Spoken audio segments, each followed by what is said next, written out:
Welcome to the Select Board meeting for Monday, November 17th, 2025. I'm going to call the meeting to order and take a motion for us to go into executive session. As a note, we will be back resuming the open session at 6:30 p.m., but no sooner than that.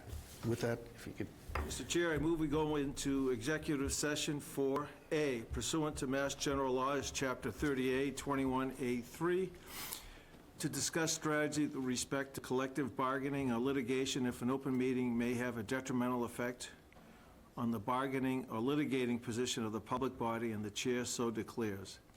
SEIU 888, Service Employees International Union, Harwich Management Employees Association, HEA, Harwich Employees Association, HMEA, Highways and Maintenance Employees Association, and the Massachusetts Coalition of Police, Patrol and Superior Officers. B, pursuant to General Laws, Chapter 30A, Section 21A2, to conduct strategy sessions in preparation for negotiations with non-union personnel and to conduct contract negotiations with non-union personnel. Fire Chief David LeBlanc. C, pursuant to General Laws, Chapter 30A, Section 21A2, to conduct strategy sessions in preparation for negotiations with non-union personnel and to conduct contract negotiations with non-union personnel. Finance Director. D, pursuant to Mass General Laws, Chapter 30A, 21A7, to comply with or act under the authority of any general or special law or federal grant and aid requirements, the Open Meeting Law, Mass General Laws, Chapter 30A, 22F and G, to review, approve, and/or discuss the possible release of executive session meeting minutes dated September 29, 2025, October 6, 2025, October 14, 2025, and October 27, 2025. And E, pursuant to General Laws, Chapter 38, 21A6, to consider the purchase, exchange, lease, or value of real property if the chair declares that an open meeting may have a detrimental effect on the negotiating position of the public body. Assesses Map 82, Parcel R5. And that's Anyone it, Mr. Chair. Wish to second? Oh, second. Okay, it's been moved and seconded for a variety of reasons to go into executive session. All in favor, Anita? Aye. Mark? We'll get to that in a second. Yeah. Mark? Aye. Yeah. And Jeff? Aye. I'm an aye. That's 401. Mr. Pekarski will be joining us later into the executive session. And you're here just in time for us to adjourn because we're going to executive session and we'll be back by 6:30. I thought it was 6:30. Well, meeting back to order. We started the meeting at 5 o'clock and immediately went into executive session. I am pleased to announce that we have come to terms and signed contracts this evening in executive session with the Highways and Maintenance Employees Association and the Mass Coalition of Police, Patrol and Superior's Office, as well as we have a new finance director. We have signed a contract with Jennifer Mintz effective December 1st, 2025 to November 30th, 2028. We've been busy.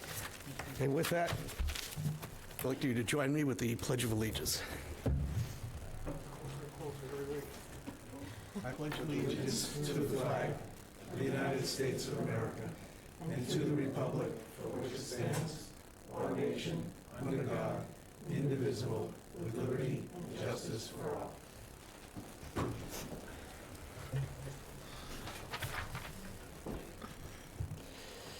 All right.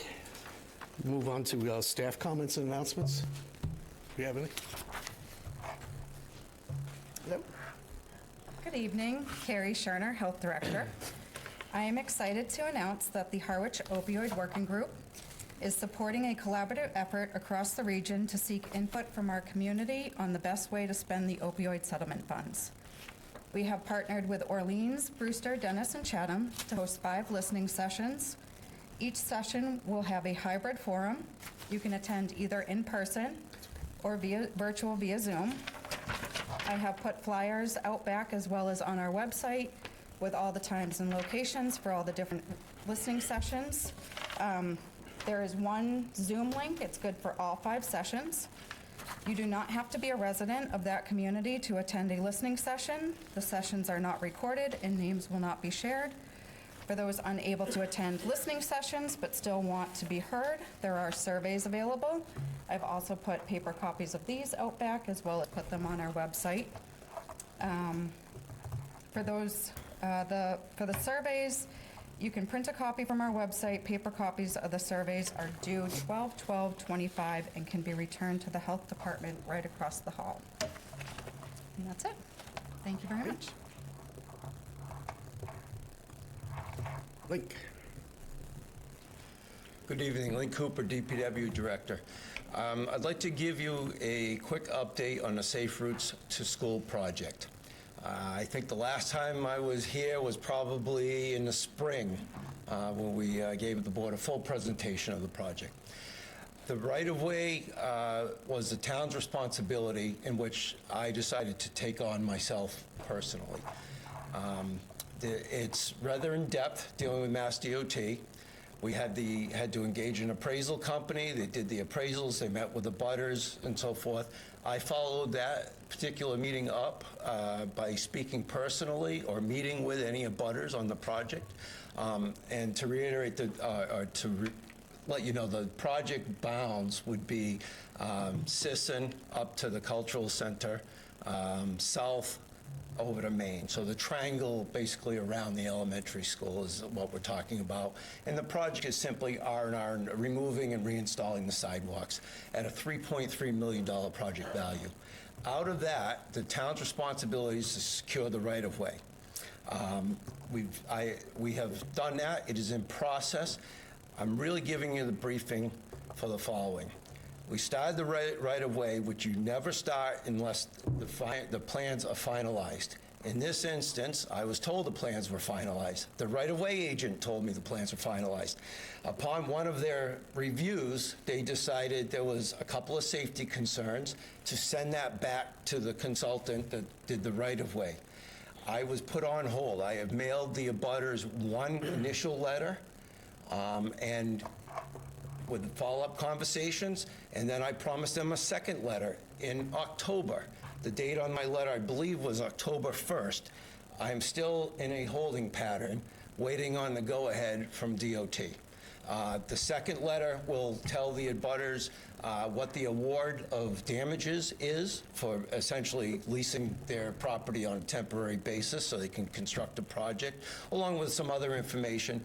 And then there's a final letter that we'll have to mail out instructing them how they obtain their award, all of which are by certified mail and so forth. So if you have any constituents say, what happened to Lynn Cooper, please have them give me a call. Before you actually abscond, let me point out to the people that when Mr. Hooper said that he's took it upon himself to personally handle it, you have our gratitude. I know that you actually went to the individual homeowners to hold their hands and let them know exactly where the sidewalk was going to be, because there was a lot of fear that it was going to cut into their properties, and I know you did that personally. So you have our appreciation for doing that. There's nothing you can do about the other part. Thank you, sir. Any other? Okay. All right, thank you. Thanks. Any other staff comments? All right, move on to the weekly briefing.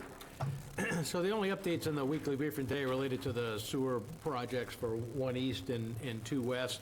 As I mentioned last week and will again tonight and next Monday, there won't be any construction going on, obviously, on Thanksgiving Day or the day after. Pretty much the work is continuing on Route 39, as well as in the Priscilla Pines neighborhood on that side, and then Pleasant Bay Road, Standish Woods over on the 2 West side. They'll begin work on the Chestnut Lane pump station as well in the coming couple of weeks, so everything's progressing. They're going to be in that area pretty much for the whole winter. There's still a lot of work to be done there. So nothing new on Great Sand Lakes or any of those other projects at this point in time. Or Brooks. About what? Brooks. Oh, Brooks. Brooks Academy Museum, we're in the process of scheduling the kickoff meeting I think I mentioned last week, we're going to be taking a fresh look at the schedule. Obviously, we're about 2 months behind that we lost while we negotiated the final contract with the architectural firm. One of the things we're interested is they look at that schedule. Are there any points where they can compress or shorten the timeline without any undue risk? So that's to be determined. As soon as I get that schedule, we'll put it in the packet so that everybody has visibility on what that project will be looking like until we get to construction and then completion. Questions for the town minister? Mark? Sure. Tony, how often do we hear from Dan Pelletier? And the reason I ask that, he has such a level of trust with everybody here in the community. Just, that's such a big project. And I think it'd be nice to hear from every couple of months that things are going well and he's checking on it, so. Yeah, I mean, he communicates with me, so I mean, he's involved in some of that. I'd probably say not as much probably on the Phase 3 stuff, but we've been engaged on the other section in the north part of town and potential partnership with Dennis. So that's, most of that. He was in town this week. I was hoping to meet with him to get some of that update. But yeah, no, I do stay in. Are you looking for him to come in here, or? No. Oh, As okay. long as he is such an expert on it and interfacing with you, that He gives me a does. level of comfort that the Yep. thing, because it's a multi-million-dollar project, Sure. that someone is watching over it and checking on it. So that's, he doesn't need to come in, as long as he's talking to you, and that gives me a level of assurance. Sure. Thanks. And Absolutely. he is periodically touching base with me also, so he's got both of us. Nothing else for the town administrator? That's it for a weekly briefing. All right, public comments.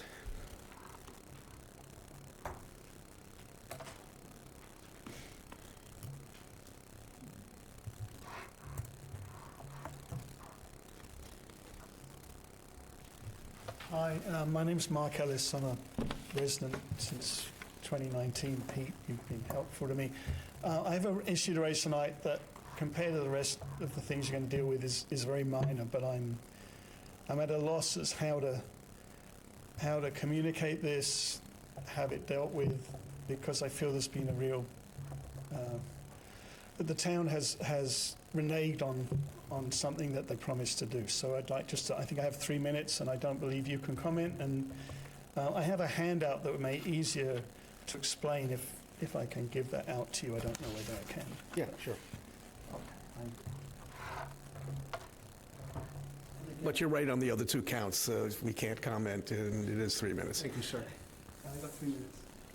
We're not counting this. No worries, thank you.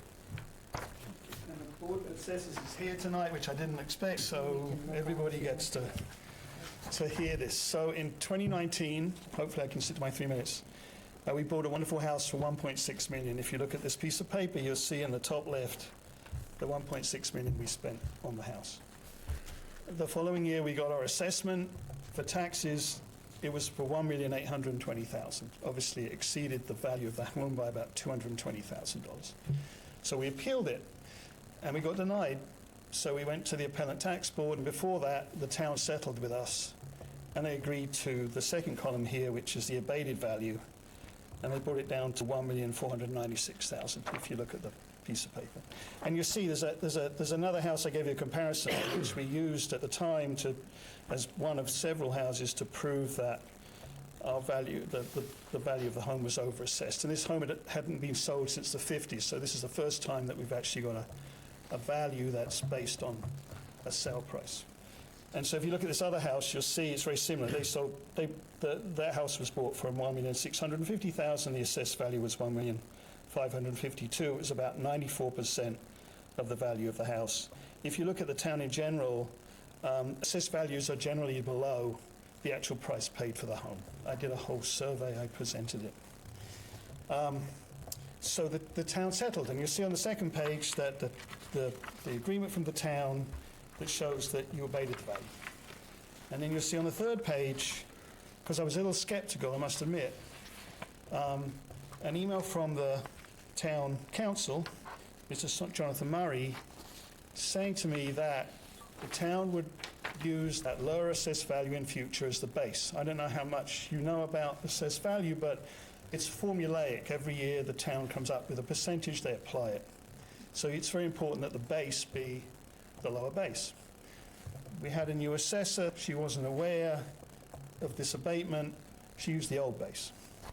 I go back to you and to town and I go, you used the wrong number. But they refuse to change it. And so I'm left in this position of, I went through the process, I followed the rules, my house is obviously overvalued, and in fact I gave you two other houses at the side here, which is the houses either side of me, number 20 and number 31. And you'll see at the bottom of the page that each of those houses since 2020, their land value is appreciated by 53%. It's formulaic, so they all 53%. My house is appreciated by 90%. The amount that my house has increased is greater than a house next to me that is a much bigger piece of land. So there's obviously a grievance here. And so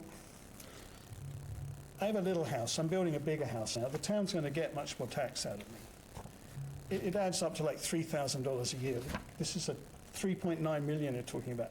But somebody here didn't honor what the town said they would do. And so my request to you is to look at that, and understand who and why, and give me a reason why.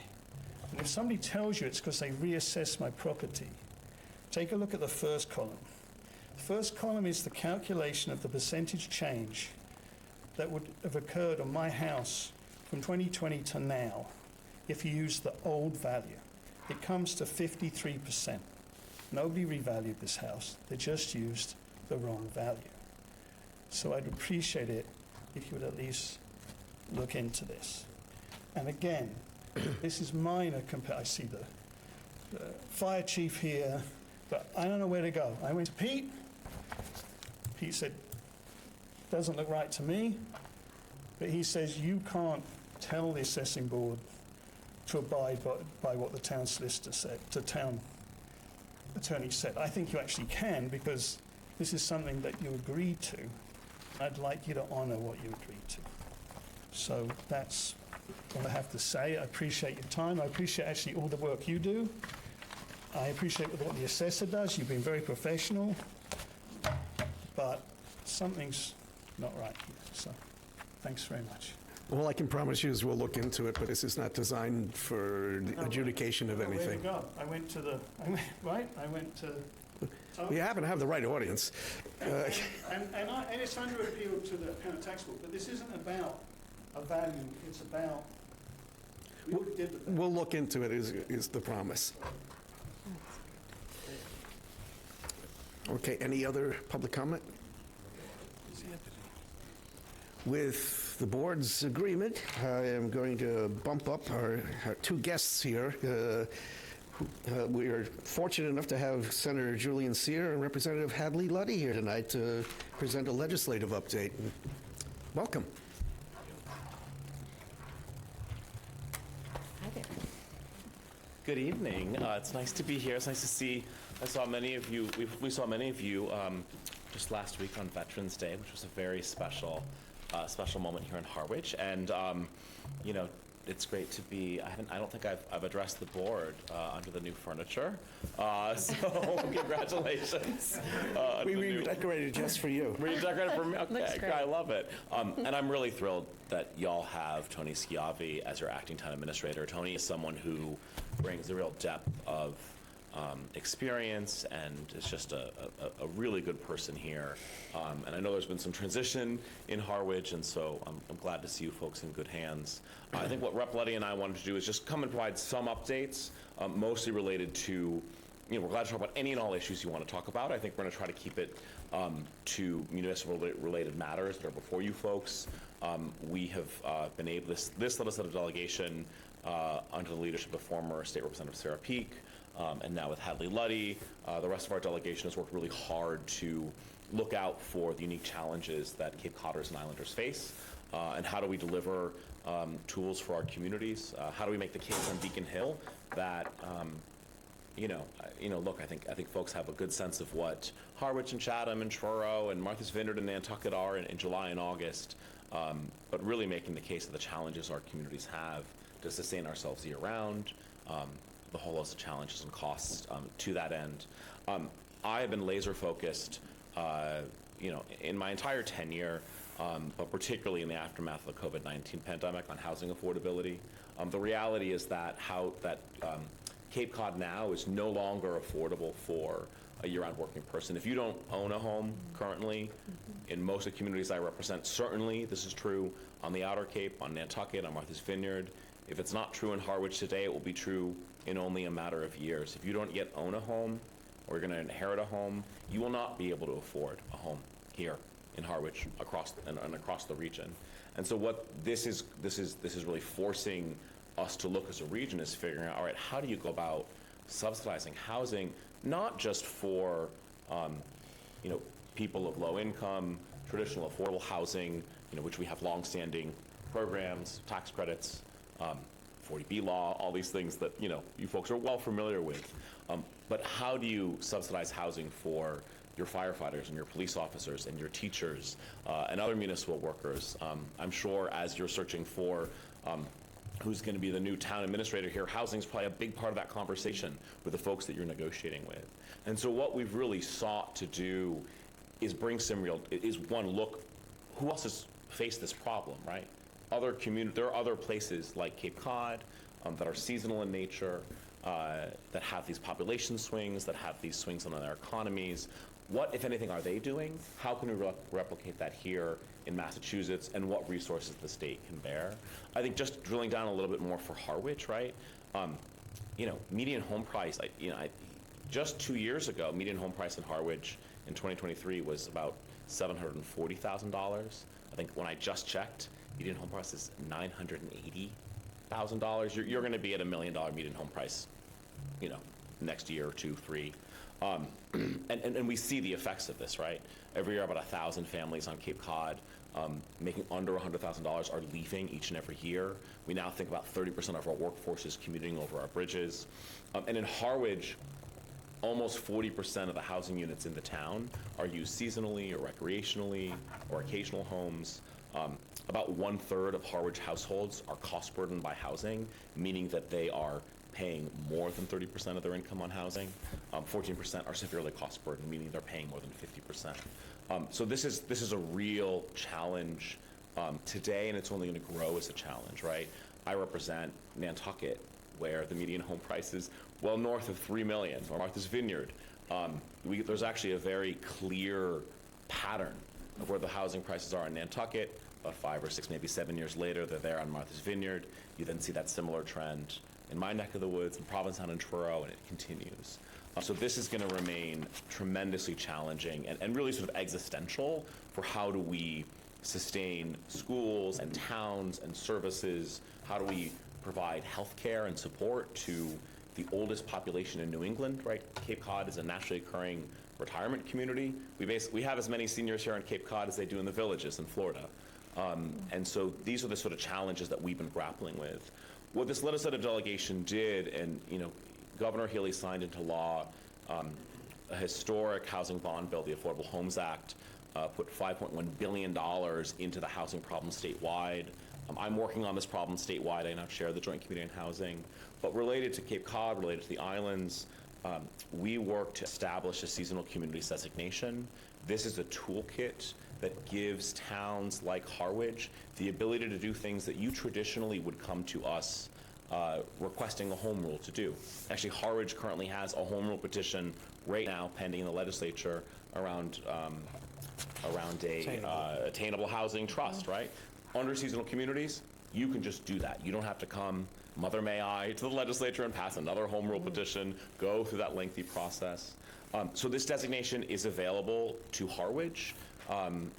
This designation is actually available to all the communities in the Cape from Dennis all the way to Provincetown and the islands. We expect, actually we have a meeting later this week of the Seasonal Communities Advisory Council that both Representative Leddy and I sit on. We expect that towns like Yarmouth and Barnstable and Falmouth will also be invited to join the designation. So this is up to you. This is a tool that we've sort of brought to you folks. And I want to make sure that I'm available as the lead author of this to explain what this is, what this means, answer any questions or hesitations you may have about this. This allows communities essentially to create a year-round housing trust without going through the home rule process. It enables municipalities to subsidize and provide housing for your municipal employees. You currently can't do that under current law. Without the seasonal communities designation, you run into a roadblock with fair housing on that. It allows municipalities to purchase year-round deed restrictions. The model where we're basing a lot of this work on is if you look at places that have done this well, we look to the Colorado ski towns in particular. The Hamptons are starting to do some of this as well, as are some communities around Lake Tahoe. But what the Colorado ski towns have done is they've effectively, for the last 20 years, implemented a year-round deed restriction program where they effectively create middle market housing by the county in this case. It's not a municipality. The county purchasing a year-round deed restriction on existing and new build of housing. That unit is still on the market, right? But so much of the value of our homes are valued for by what they rent by the night in July and August, not what a year-round working person can afford. So this is the model we're trying to replicate here. Seasonal communities effectively allows our towns to execute on the Vail, Colorado, the Aspen, Colorado models. The missing piece in this is revenue, and we continue to work in the legislature in support of a local option transfer fee or other sort of way where we can, this is how the Colorado ski towns fund their housing initiatives through a transfer fee on luxury real estate transactions. Anyway, seasonal communities allows you to do a number of things. There are two zoning requirements related to this. One is the allowing of undersized lots if they are used for year-round housing, and the second is the allowing of cottage colonies or tiny homes, again, if they're used for if they're being used for year-round housing. We've worked, and the administration is going to be putting out the final regulations. The draft regulations are out. Final regulations should be finalized before the end of the year, so folks will really know what we're talking about here.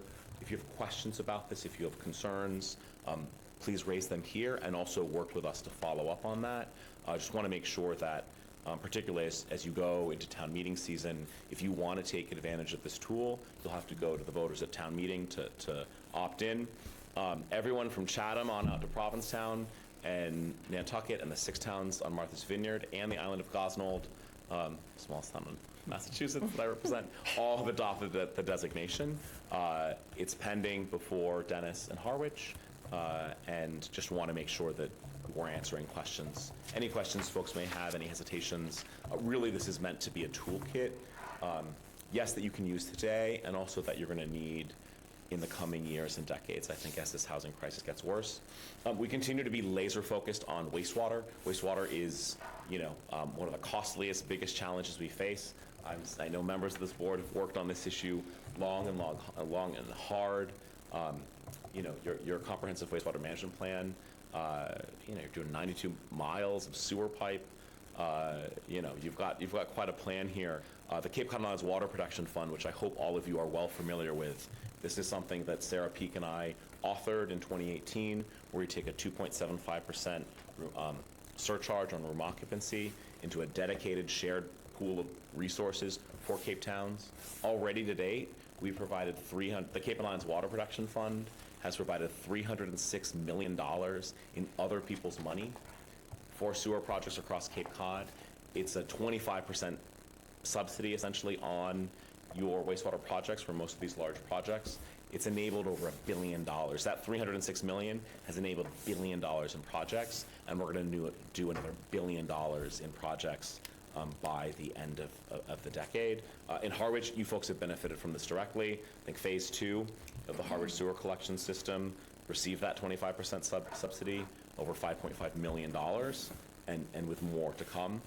I think the piece we're still grappling with, back to housing, right? Wastewater is really key if we're going to be good stewards of our environment. You got to clean up our estuaries and embayments. The reality is we've not done a good job of that, and we've really, our predecessors had kicked the can down the road on this problem, and it's become a very costly problem. Wastewater is also key if you're going to be building in your existing downtowns and villages. It's key to have that density. It enables that. I think back to the housing conversation, we are trying to figure out, and I think we're making some real traction on getting this revenue source.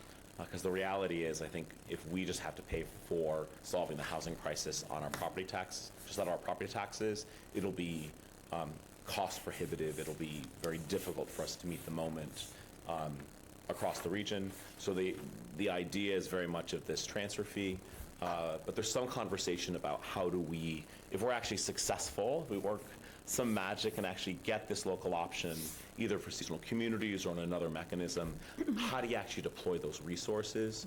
You know, when you really look at, okay, we had a transfer fee, say Harwich is a transfer fee, you know, maybe you're getting, I don't know, like $1 million or $1.5 million a year, maybe a little less, maybe a little more.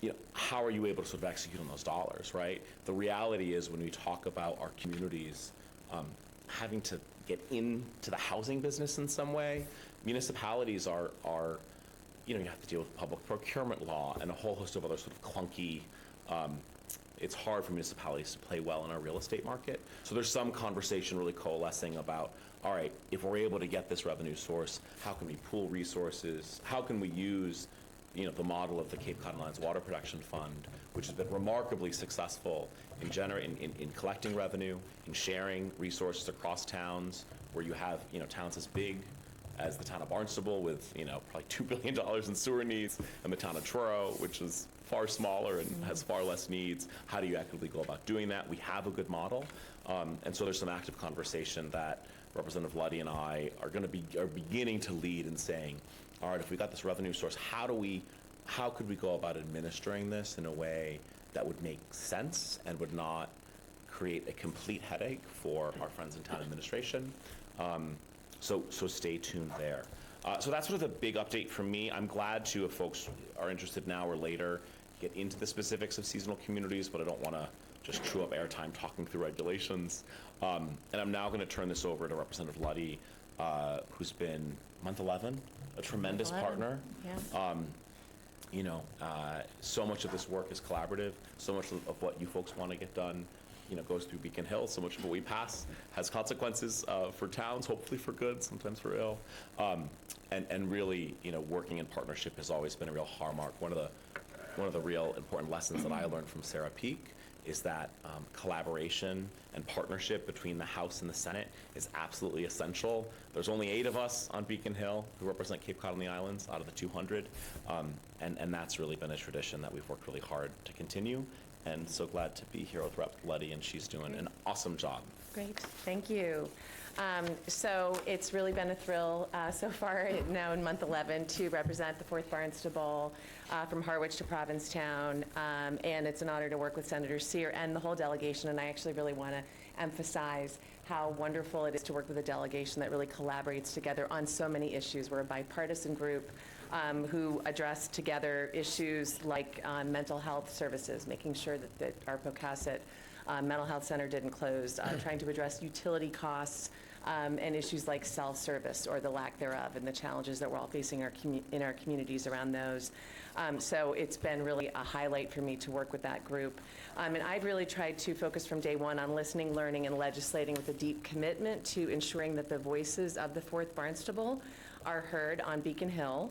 I thought I would just highlight a few pieces of legislation that have been passed by the House since September, including a supplemental budget, which really focused on doubling down on support for hospitals, and in particular our community health centers. We all know here in Harwich, Outer Cape Health Services is critical not only for Harwich, but our entire region. So that funding was essential. We passed the Child Welfare Safety Act, which enhanced communication among DCF and other agencies, and really created more improved coordination with school districts and support for better academic outcomes for children in care. And we passed a historic joint rules reform to make the legislature more accessible and transparent. And I really hope folks are taking advantage of tracking bills, following hearings, really following the timelines and all the information that is out there to be able to follow in the work that we do. And I also want to just emphasize one of the things that I've tried to do, in addition to obviously being on Beacon Hill, is here in the community have consistent office hours. So if you go to my website, you will see that every month we have at least 3 opportunities for folks to meet with myself and my legislative aide in person. Today we were just over at the Harwich Community Center, so I hope folks will take advantage of that. And we've just made a real point of trying to get to as many community meetings and events as we possibly can. I've been thrilled in my first session as rep to file and co-sponsor a wide range of bills focused on safety, health, housing, and the environment, and I thought I'd highlight just a couple. The Maggie Hubbard Rental Safety Act, which was also filed by Senator Sear in the Senate, was filed after a tragic local loss, I believe most of you are familiar with, which would require short-term rentals to verify working smoke detectors. This bill is about making sure that no family has to endure what the Hubbard family has, and it's a critical measure of making sure that our short-term rentals are safe. Marnie's Law is a bill that I co-filed with Representative Kip Diggs, ensuring that nursing students are educated on the warning signs of inflammatory breast cancer. It's a simple change that will save lives. And I also wanted to emphasize tonight Bill 3974, which I filed in January and then was really complemented by an effort on behalf of the delegation to reach out to our cell service companies to address dropped calls and really spotty service. I'm sure you're all experiencing what I do in Orleans, which is consistently dropped calls and real challenges. And I was thrilled last week to testify in front of the Department of, or the Committee on Telecommunications with Chief Deering from Orleans, who spoke about a recent safety issue that had happened relative to cell service and really impacted public safety. So it's something we should all be worried about, and I hope that folks actually will follow this bill and perhaps submit testimony with your own experiences to see what we can move forward. I'm meeting with them next week. Aren't we meeting them after Thanksgiving? I think, yeah. So we're beginning to meet with telecom companies. To yell at them. To yell at them and say that Cell we can. reception's bad in Orleans, come to Troy. Right, go to the Outer Cape. And then, I've also obviously participated in a lot of community events, and I just wanted to really thank the town of Harwich for a wonderful Veterans Day ceremony at Evergreen Ceremony. Senator Sear and I were both there and were able to honor Alfonso Rogers and commemorate his memory with a section of Route 28. So that was really something great to participate with you all around. This spring, we will be moving forward with many different efforts, including the Mass Ready Act, which is an environmental bond bill that invests in clean water, flood control, PFAS cleanup, and community preparedness. I just want to encourage, again, anyone that is available to please come by office hours. Reach out to me if there's an event or a meeting that you'd like me to attend, if there's citations that we can prepare. I'm trying to get out and about and meet as many people in the community as possible, and a key part of that is hearing from you. So please reach out, and I'm happy to answer any questions. Should I go to us? Yeah, please. Great. Board members? Yeah, Mark. Sure. Thanks for weathering the Veterans Day ceremony last week. It was a chilly one. Still have cold fever, but you were troopers. You really lasted through it. Just three things, and two of them you don't have to answer right here. We're going to be negotiating with Chatham in our regional agreement. I think at the same time... School. What's that? School. We've got a couple of regional agreements. The regional school agreement. Right. I believe at the State House, you're talking about redoing the Chapter 70 formula, because the Chapter 70 formula, up to a certain level, brings in property valuations and the wealth of the community. Once you're above a certain level, it's not. And you may be familiar with this from West Tisbury. If you could just keep an eye on that, because a lot of regional schools, that's kind of the next thing, property equalized valuation. Any information or anything you can do to move that along would be very helpful. A little bullet sheet on seasonal communities would be very helful. Great. Absolutely. I just get, myself personally, I get overwhelmed It's a lot with of it, but information. it's Yeah. just tough to understand. And finally, the Maggie Hubbard thing. How close is that to passing a law? Because, our fire department is going to have to plan for that, because they're going to have to do inspections, so. Right. So the Hubbard Safety Act is not yet law. I think it's going to take a while. We're actually trying to track down exactly where it sits in terms of the House side of things. I don't know if you can speak to where it is in the Senate, but we're hoping it will be implemented in the near future. But I will say a key part of that, and we have had meetings with local fire departments, and we will have more, is really around how we can implement that and make it manageable. And obviously, it's going to look different in different towns. So we don't want this to be burdensome, and at the same time, we feel that it's a very fair thing to charge short-term rental owners a very small nominal fee that will cover the cost of what this will entail. Again, it'll look different in every community, potentially, but we think it's an important component to make sure that we don't have any future tragedies, which actually, I'm sorry to say, have happened in many other parts of the country and continue to happen because of this loophole, basically, that folks can get through, so. And on education funding, so we passed the Student Opportunity Act in 2018, which is a pretty big investment, over $1 billion continuing investment in the Chapter 70 formula. This did a host of really good, important things for a lot of school districts that were not getting adequate funding. Also began to count, looking at how SPED's done a little differently, looking at linguistic services and such. And that made a big difference. If you go talk to our friends in like DY, made a really big difference. When you talk to Barnstable, it did make a big difference. What's happened to Barnstable actually is their property valuations have increased in the formula, and they're sort of getting a little less. When you come to our neck of the woods in the lower or the outer Cape even, we've traditionally not done well with these formulas because our property values are just so darn high and continue to even go up. I worked really hard with my predecessor from the Berkshires to establish a rural school aid program that did benefit for a time Nauset and Truro, and certainly on the islands. They're not benefiting from that formula anymore because the property valuations are just going up and up. I know specifically for Harwich, the pairing of Chatham and Harwich, if Harwich was a standalone or was paired with Dennis or Yarmouth, you probably would be getting more money out of this formula. So we've worked really hard, and we've put a tremendous amount of more resources into this. It's also been paired with an initiative that the Senate has really led on around free community college, which has been a tremendous success. The highest percentage enrollment anywhere in the state has been Cape Cod Community College. It's amazing. Significant dollars as well in early education. All of that's been financed and funded, by the way, through the Fair Share Amendment. This is what voters passed, having millionaires and billionaires pay a little bit more on their income taxes. We estimated it was going to be about $1 billion in revenue a year. It's over $2 billion a year and counting. So this has been a real key piece. There is not there. I don't know if this session, if we're going to get to a Chapter 70 reform. This gets really kind of complicated. But there are some, even though what we did in the Student Opportunity Act is a really big deal, there are some really challenges and real issues, particularly for rural schools, particularly for regional schools. And so maybe offline we can figure out I can understand a little better about the equalizing of the valuation piece so I can get this right. And then what we want to do is make the case for this so that this is included in the policy conversation of when we revisit Chapter 70. We're going to have to. We made an incredible historic investment, and most of it's been gobbled up in inflation.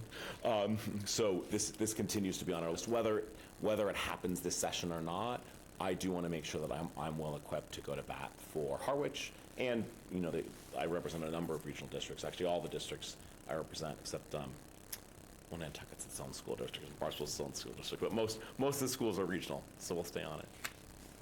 Thanks. Jeff? That's a good question. Jeff? I'll take a minute if I could.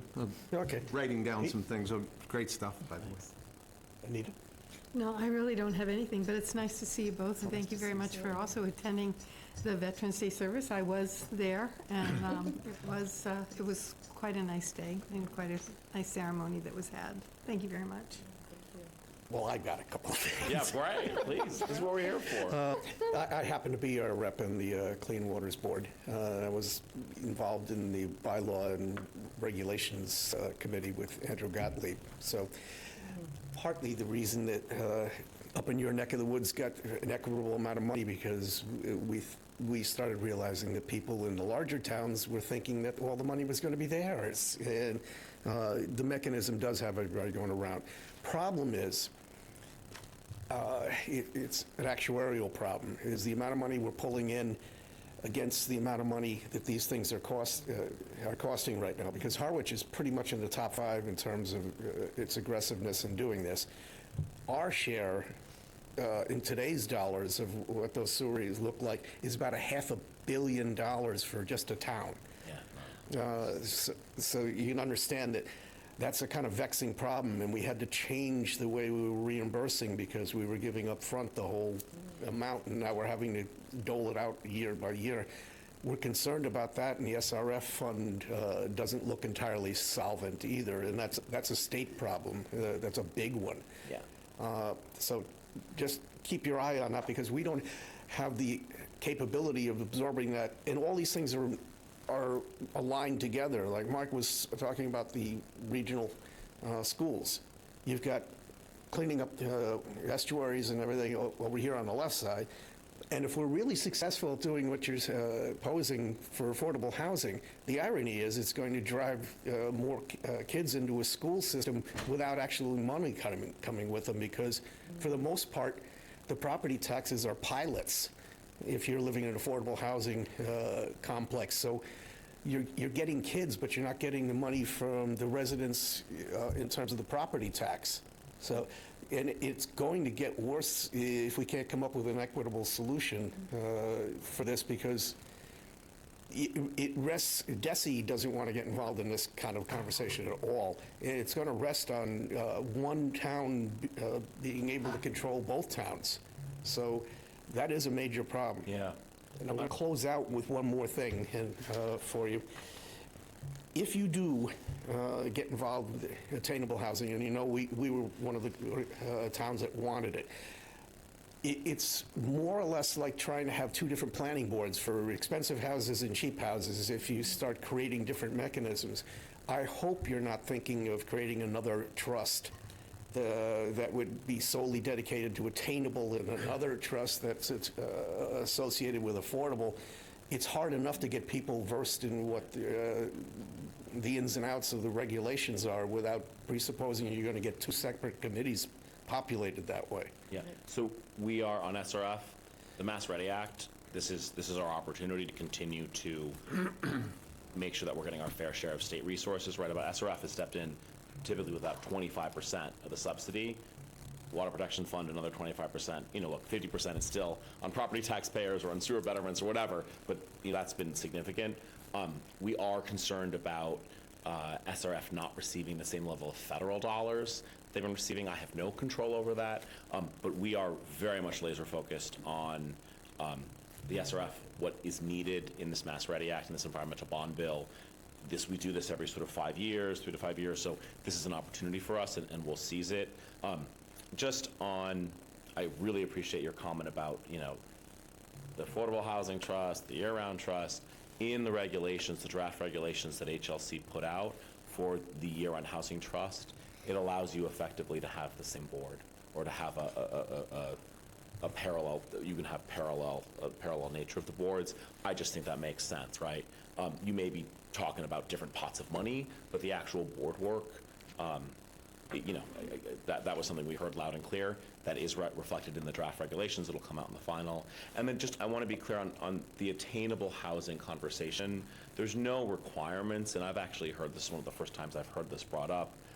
There's no requirements that attainable housing are under a pilot or are exempt from property taxes. I think we would envision No, that. but the affordable is. The affordable is, right? So that's a whole kind of you know, you sort of know what that environment is, but I think the real hope for attainable is that it's subject to the property tax. Its valuation is going to be less, right? Because you can't short-term rent it.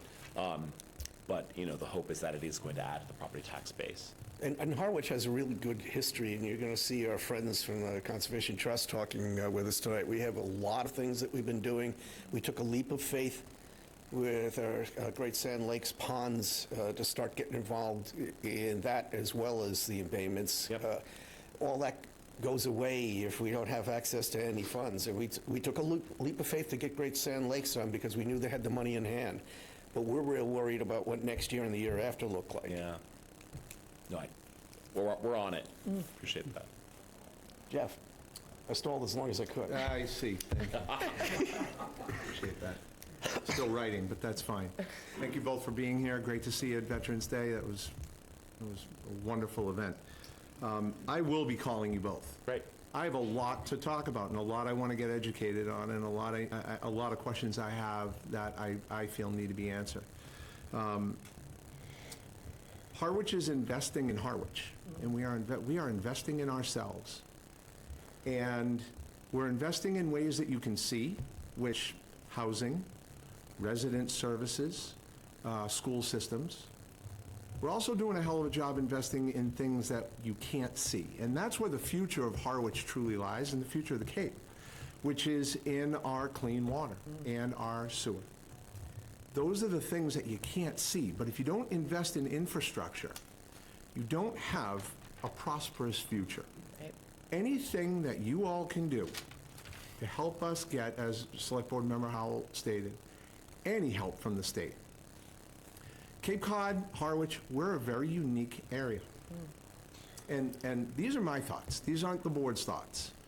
I think solutions that up north comes up with are typically probably pretty viable for the rest of the state. But for us here on Cape Cod, with the coast that we have, and the seasonal community that we have, and we have 99 days to make our living, many of the initiatives that are coming from the north don't help us as much as maybe you would think. And then sometimes, if not a lot of times, it hurts us. I think the 40B process is probably perfect for off Cape. I don't think it's at all a solution for us on Cape. I see developers now weaponizing the 40B by saying, oh, if we can't build this, what we want, we're just going to put a 40B there. I don't appreciate that. I'm a Harwich guy, and I'm going to always be a Harwich guy. Now, I also understand personal property values and, personal property rights. So part of what this board needs to look at, I think, are the bylaws here in our town. So we're not reacting to more developers coming in, but give some thoughtful consideration to what our bylaws are and maybe how we'd want to change them so that we can protect ourselves and protect the history of this town. So those are the things I'm going to want to be talking to you about in depth. I agree with Mark. The seasonal designation, what I hear is more government, not less. I need to have my mind changed. I need to hear exactly how that's going to benefit the town of Harwich and Cape Cod as a whole. And just because other towns jump on board doesn't mean I'm going to just sign up for it blindly. I think that, correct me if I'm wrong, Mr. Howell, but that was a long time ago that we talked about that seasonal designation. It was maybe a year ago, even, somewhere around there. I've forgotten all about it. If it's something that's important, we should be getting consistent material on that. Maybe you've sent it and I haven't seen I it. think we have, but we're glad to send it again. I'd like to see, like Mark said, some bullet points. Yes, of course, we got all of it. absolutely. Show me how it's going to help Harwich, because that's really what I'm concerned with. My dream with seasonal communities, I don't know if folks are familiar, Tony will be familiar with this. Are folks familiar with, and thank you, Jeff, for your comments. Got a couple more, but go ahead. Okay. I'll break. How many of you have heard of the Gateway Cities program? Are you familiar with Gateway Cities? So Gateway Cities, if you're a Gateway City, you get access to a whole suite of special state tools. Gateway Cities are sort of mid-sized cities and are kind of left behind urban decay. My dream for seasonal communities, right, is that this is not just about housing, but as you're writing, when you take up the next Chapter 70 reform, you can say, hey, the formula has to take into account the unique needs of seasonal communities. Or when we're talking about economic development activities, a lot of the programs and policies the state provides just don't work when you're running a business of 6 people that has a seasonal nature to it.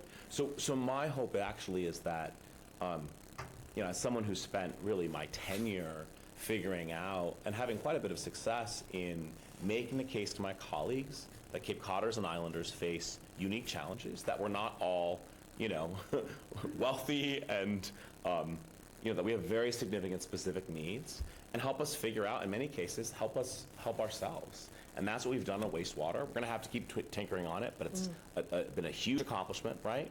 Cape and Islands Water Protection Fund, when did towns start really, your neighbors to the west finally have moved on wastewater. Why? Because they're getting that 25% subsidy, and it's a homegrown sort of approach. So that's exactly the approach that I'm really trying to take to this. I'll just also say, I can assure you, if we went to a suburban Boston town or a town of Western Mass, my colleagues hear the same griping about 40B there as they do here. So, So if everyone's griping about it, maybe we should have a conversation. well, we're having lots of conversations Yeah, I about know. housing. So two more let's see. things, if I could. Okay, great. This town, as I stated, we are investing in ourselves. We have a tax credit of $1,500, up to $1,500, if a resident rents even a bedroom to somebody year-round, that's affordable. And it escalates if it's a one-bedroom home, a two-bedroom home, up to a four-bedroom home, which is where you get that $1,500 tax credit. I'm not so sure, I'm not sure if any other town is doing anything like that. But this is where the collaborative effort comes in. Right. We'd like to know more about what other towns are doing, so we can take a look at them, vet them, and maybe collaborate with other towns. Cape Codders are gritty, we're resilient, Right. we know how to make it work down here, under some challenging times and situations. But we need to come at it from more of a regional approach than Harwich, Dennis, Yarmouth, Chatham.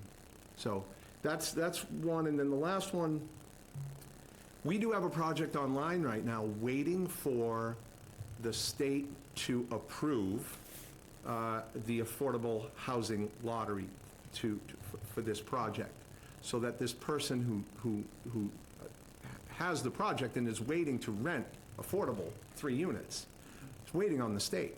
How long is the typical turnaround time from the application, if it's an application, to the lottery? How long does that usually take? I don't know, but Tony, if you or someone on your team could send that to our office, I will. we're glad to call, I'm the chair of the Joint Committee on Housing, so the secretary tends noticed. to take my calls. noticed. So we'll look into that. Excellent. And then on the tax credit piece, actually, in last session, we passed pretty significant, we passed $1 billion in middle income tax relief. Included in that was a provision, it's a good landlord property tax exemption. Actually takes this Harwich model, Provincetown has a similar model, and allows the town to even go beyond a $1,500 tax credit and go higher as a property tax exemption for saying, hey, look, you're renting year round, the town, whatever that credit's gonna be, might not make the full difference between what you could make renting short term versus year round, but that's a tool, and I'll make sure we send that over to you folks, because Yeah, I think perfect. that sounds right up your alley. Yeah. Our staff, our group, they've done a heck of a job, but information transfer, Absolutely. super Yep. helpful. That's why we're for us here. to continue the process. Thank you. Thank you. And thank you both for being here and entertaining my questions and listening. Absolutely. Appreciate it. And I heard that you were involved somehow in housing, so I'm going to end with this. Sure. You've got two different conundrums going on with housing. As I said before, there's the pilots, but those go off of shy list housing. I find this really ironic. If you're over here, and it's a hostile 40B, you get 100 units built, and only 25 of them are putting a ceiling over somebody who's affordable eligible. 100% of those units go into the credit for the shy list. And I remember saying to Bob Murray back in the day, that seems awful dumb. Nobody's actually getting a roof over their head with that. That's number one.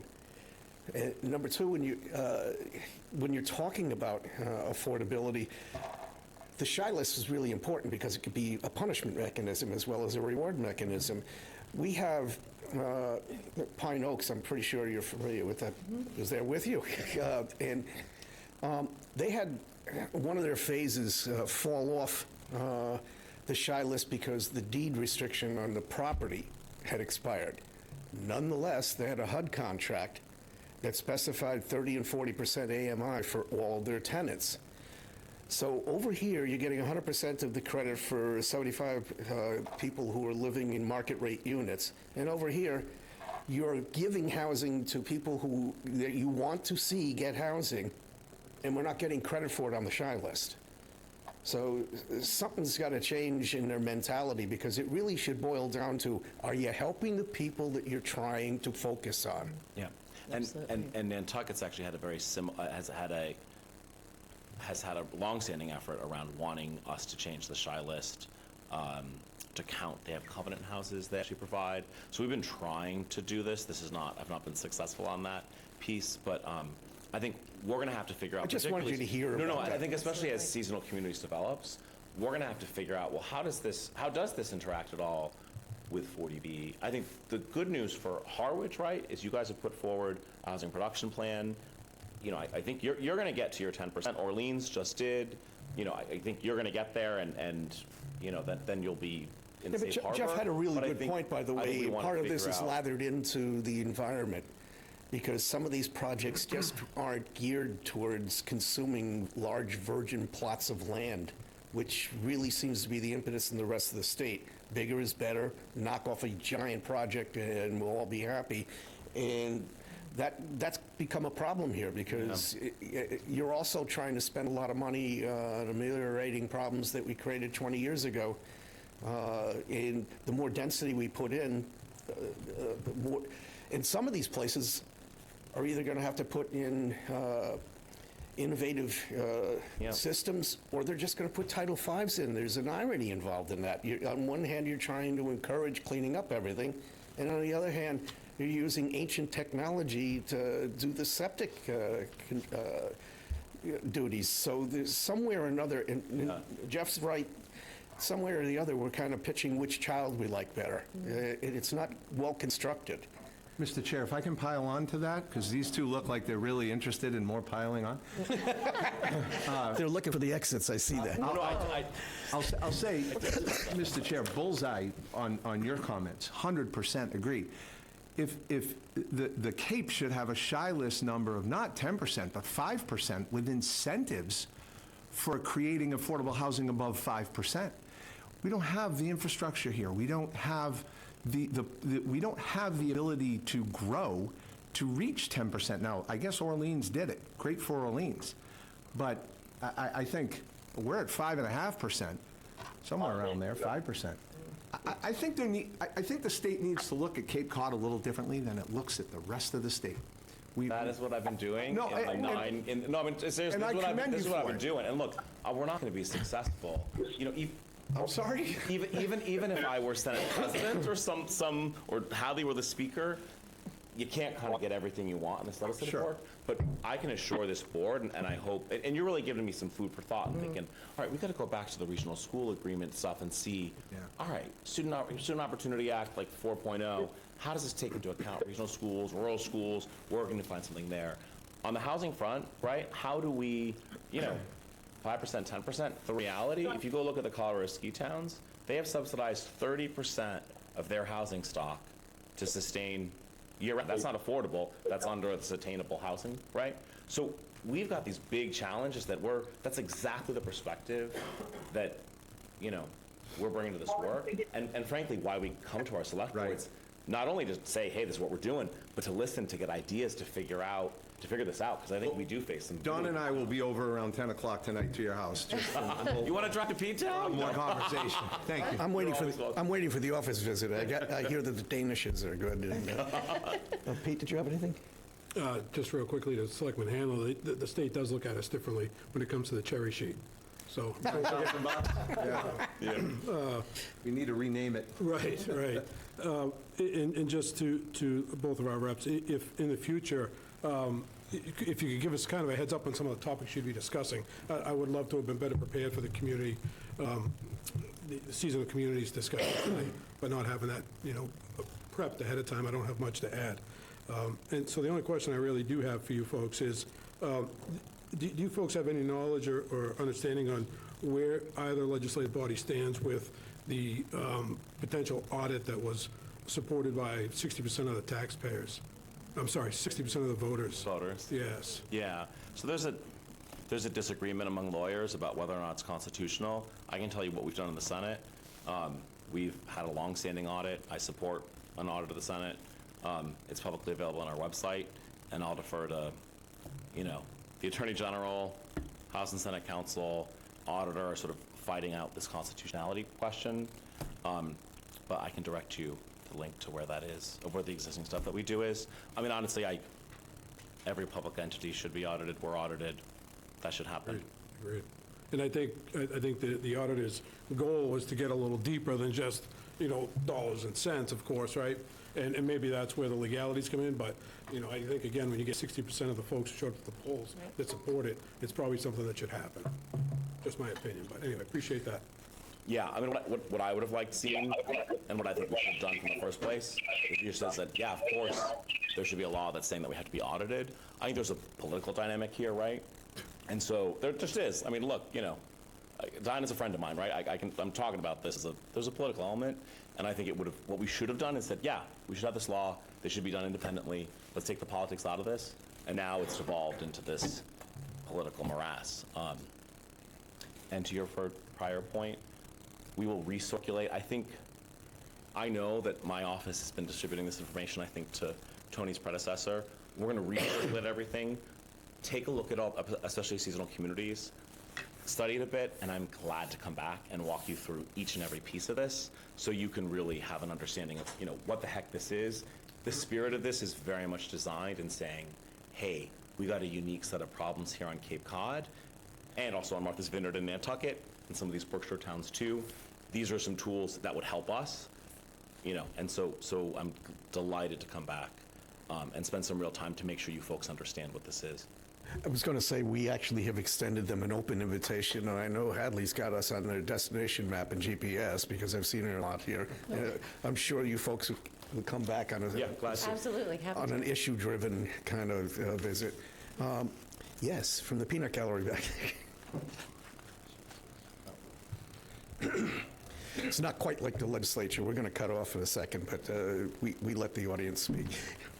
Hello, Elizabeth Harder, Harwich Center. Speaking as a citizen, not representing an entire committee, I do want to let you know I feel that it's my bad because the Executive Office of Housing and Livable Communities kept postponing when they were going to have the final regulations for the Seasonal Communities Act. And so I had planned for the committee to come up with an entire report laying everything out to report to you in January. But I'm happy to put together information for you right now before things are finalized, just so you know what's going on. So I apologize. In the future, we'll keep you more updated, even when things aren't finalized, because I feel, I'm sorry you got put in a spotlight hat. Representative Letty. And then the other thing,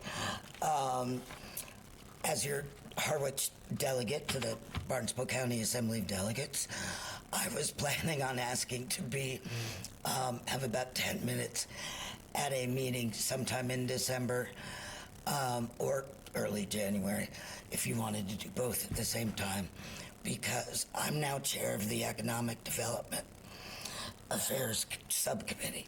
So I've been holding many hearings on the transfer fee.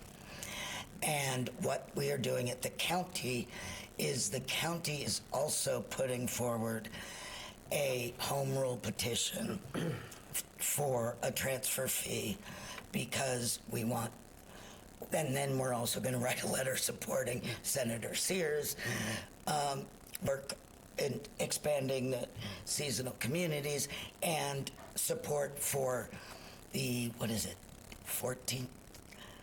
11 towns that have their own home rule petitions about a transfer fee, just because the transfer fee is something that most of the people I talk to in housing are very much supportive of, because we do need a funding stream for attainable housing. And under seasonal communities, as I will quickly report to you, there are many ways that we can do exactly what the town has always wanted to do. Municipal housing, police officers, firefighters, all those sorts of things. How are we going to pay for it? The transfer fee. So again, I'm sorry, We'll set you up with a full agenda. But we're going to allow Rep. Luddy to leave. Thank you so much for being here. Okay, now, I did miss somebody in public comment. I just want to wheel back to be able to have them. You don't want to? You want to speak? Don't be embarrassed. So I had called Emily earlier, last week, not earlier this week, about the Seasonal Communities Act, seeing what it takes, the 10 whopping votes to get it on, because it's town meeting body that needs to pass it. Then a lot of the other articles that would come after would be chosen by, my understanding, would be by the Select Board. So the Seasonal Communities is just the start of it. You would weigh in on it. One of them, we have the assessing department here, would be the exclusions. It's not on the agenda for tonight, so I'd appreciate. Well, I wanted to talk about it with them since they had the presentation on seasonal communities, but she jumped up and, yeah. Okay, Thanks, Anthony. all right. Going back to the consent agenda. Yes, Mr. Chair, I move that we vote to accept a gift for the Harwich Recreation Department from the Harwich Pickleball Association in the amount of $1,000 to be used for a variety of recreation and community needs. Second. It's moved and seconded to accept the gift for the Recreation Department. Any further comment? Hearing none, all in favor? Aye. It's unanimous. All right, wheeling back into the public hearing for the fire chief. Through the chair. Yes, sir. While the chief's coming up, he provided a memo in the packet, as well as a briefing that was given last time. Do you want him to run through the briefing or speak to the memo and? It's up to him. I mean, don't presume that people. In the name of expediency, I will speak to the memo, and if there's questions, we'll answer. I was just going to say, don't expect that everybody has read the memo online. No, so understood. Go ahead. Mr. Chair. Yes, sir. Harwich Select Board, notice of public hearing, ambulance billing fees. The Harwich Select Board will hold a public hearing on Monday, November 17, 2025, no earlier than 6:30 p.m. or 7:40. During the regularly scheduled meeting, the hearing will be held in the Don B. Griffin Room, located at Town Hall, 732 Main Street, Harwich, for the purpose of reviewing the proposal to increase ambulance billing fees. All members of the public having an interest in this topic are cordially invited to attend the public hearing and provide information and testimony relevant to these proposals. Signed, the Harwich Select Board in the Cape Cod Chronicle, October 30, 2025. Sorry, I was trying to do what you're doing. You move it along. Okay, I opened up the public hearing. Now we have the chief in front of us to discuss the particulars. So, good evening, Chief LeBlanc. With me is Deputy Thornton. We had looked at, we decided, I sent a memo October 17th, just to look at the ambulance fees. It's something that had not been looked at in over 10 years within the department. When we looked at it, both with our ComStar, which is our billing company. For a little context, ComStar is in all 7 New England, or in 7 states around New England. They have over 200 municipal ambulance services. They sent us their average rates for their top 50 fees. So we looked at, compared those, and then we compared our surrounding towns, Dennis, Brewster, Orleans, Chatham, and we found that Harwich was low on both counts.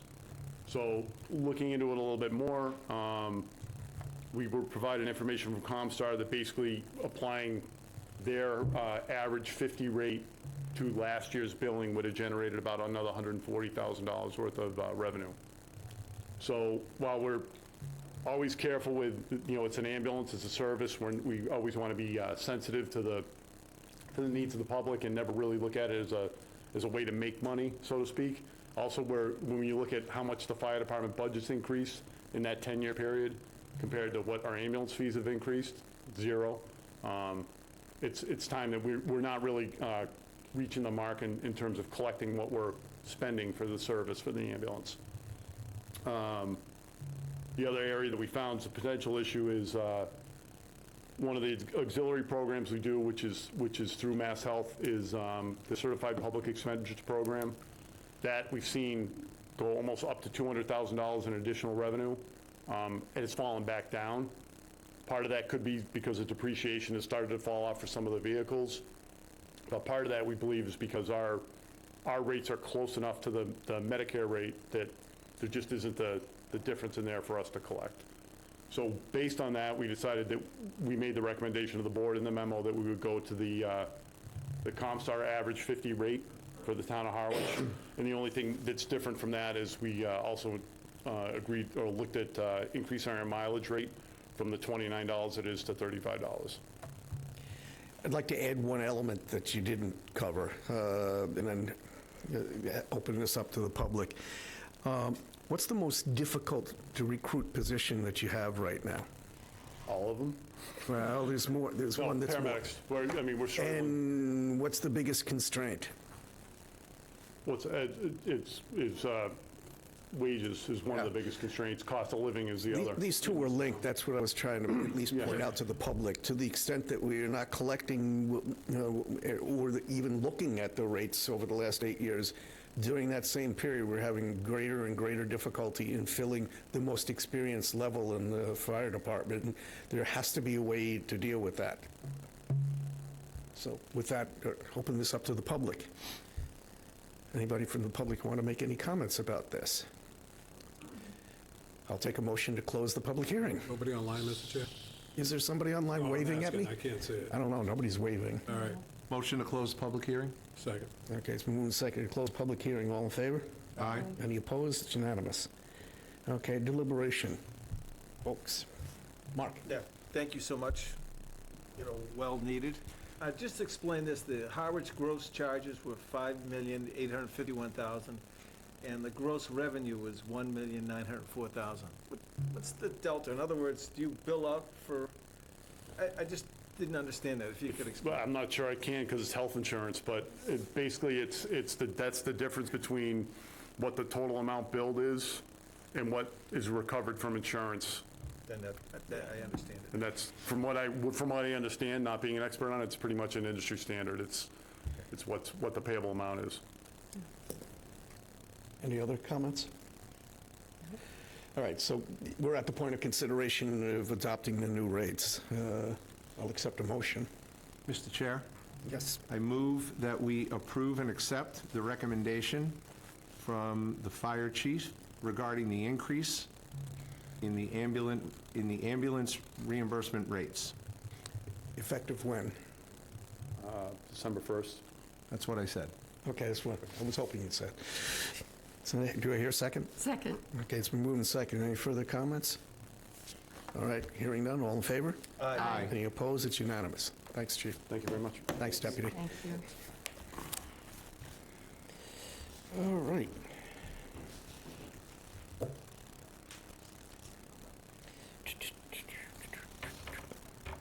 Okay, update on the town meeting and budget timeline.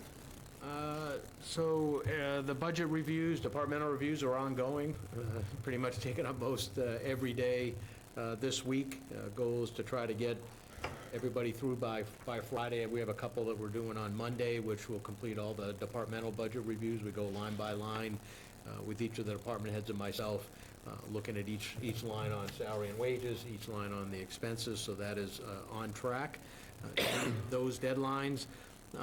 Nothing new on free cash. We're still obviously waiting for the state on that. I'd say next major milestones that are coming up, the department heads have been notified about getting any town meeting warrant articles that they may have in draft form to me by the 24th. And then we also have, on that date, we have the tax classification hearing from the Board of Assessors as we prepare to move into getting our tax rate set and everything that follows with that. So meetings are still ongoing with the Capital Committee. We're running through those through December 2nd. Hopefully vote on that plan on December 10th. And then we'll prepare for later in December to present to the Board and the Finance Committee the capital plan and the capital budget for 2027. For those people keeping a scorecard, where does that put us in relation to where we should be in the charter? Well ahead of schedule. Okay, that's all I needed to hear. Comments? Yeah, for folks that are interested in tracking, we any of the ones that have dates related to the charter are listed on this plan in the no later than date. So as we check off things complete, you'll see how far ahead we are in terms of any deadlines that the charter may have. That's why I asked the question, especially living in a house with a teenager. No later than means approximately that or later. So we are in front of schedule. All right. Assessing Department, they're talking all about you.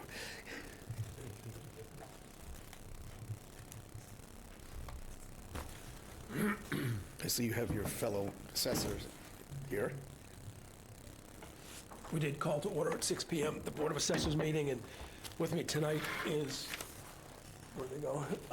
Bruce Nightingale and Jay Kavanaugh, fellow members of the Board of Assessors, and I'm joined by our Assessing Director, Colleen Jones, and our Assistant Assessor, Madison Griven, who has done tremendous work in putting this together for us.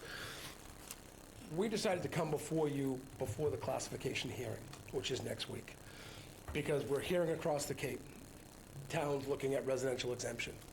And we wanted to put before you a presentation, especially to our newer members who are sitting for the first time in classification, the ramifications of residential tax exemption, the benefits, the downfalls, and the implications it will be to the town.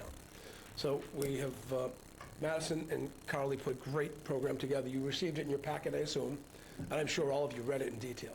So. We know it. Several times. Okay, well, I'm sure you have. The state does allow us to do a residential tax exemption, which would basically, in essence, shift the tax burden from the majority of year-round residents to second homeowners. Commercial, industrial, and personal property taxes are not impacted by the acceptance of the tax exemption. You, as a board, must accept or reject every year at the annual classification hearing whether or not you want to do it. October sales, we get a sales report every month of what's been happening in town. 63% of the sales in October were non-resident taxpayers. Year to date, 55%. And we look at the town and look at our numbers, it's approximately 55 to 45. So you're talking about a 10% potential shift. But as we go through this program, we'll see that 11 communities across the Cape have either adopted or are considering adopting the residential tax exemption. And Dennis and Orleans are still discussing it, but again, they have not exempted it. How it works. Each year there's a fixed amount of where that residential tax exemption comes in. And Madison and Carly have done a great job in looking at that. That number is $871,000, and that's per Department of Revenue calculations. The exempted amount that we have a tax exemption is reduced from your assessed value of the property. However, there's a cap. That cap is about $1.8 million. So, Mr. Chairman, if your homeowner is valued at 1.8, you would not qualify for residential tax exemption. The idea of residential tax exemption is to be revenue neutral. We'll discuss that in a minute because it's not going to be. And if you do adopt something, and we do that at classification next week, taxpayers will not see an impact till the next February to April tax bills. But we're a long way off from that happening. We calculate the exemption. This is done by the DOR. There's a calculator that you can actually go into and look at yourself. But the bottom line is, the residential value of this community is $9.5 billion. Going back to your discussion earlier with state aid. Up to 5,100 residential taxpayers may qualify for this exemption. You have a right to choose no higher than 35%, which many of the communities are choosing, a 35% residential tax exemption. You can do 10, you can do 20, you can do 25. In our case, you multiply the average residential value, that's the average of 871, the average. And to get the exemption, which in our case, if we were using 35%, the exemption amount would be $304,000. And again, if you have that average $871,000 home, your taxable value would be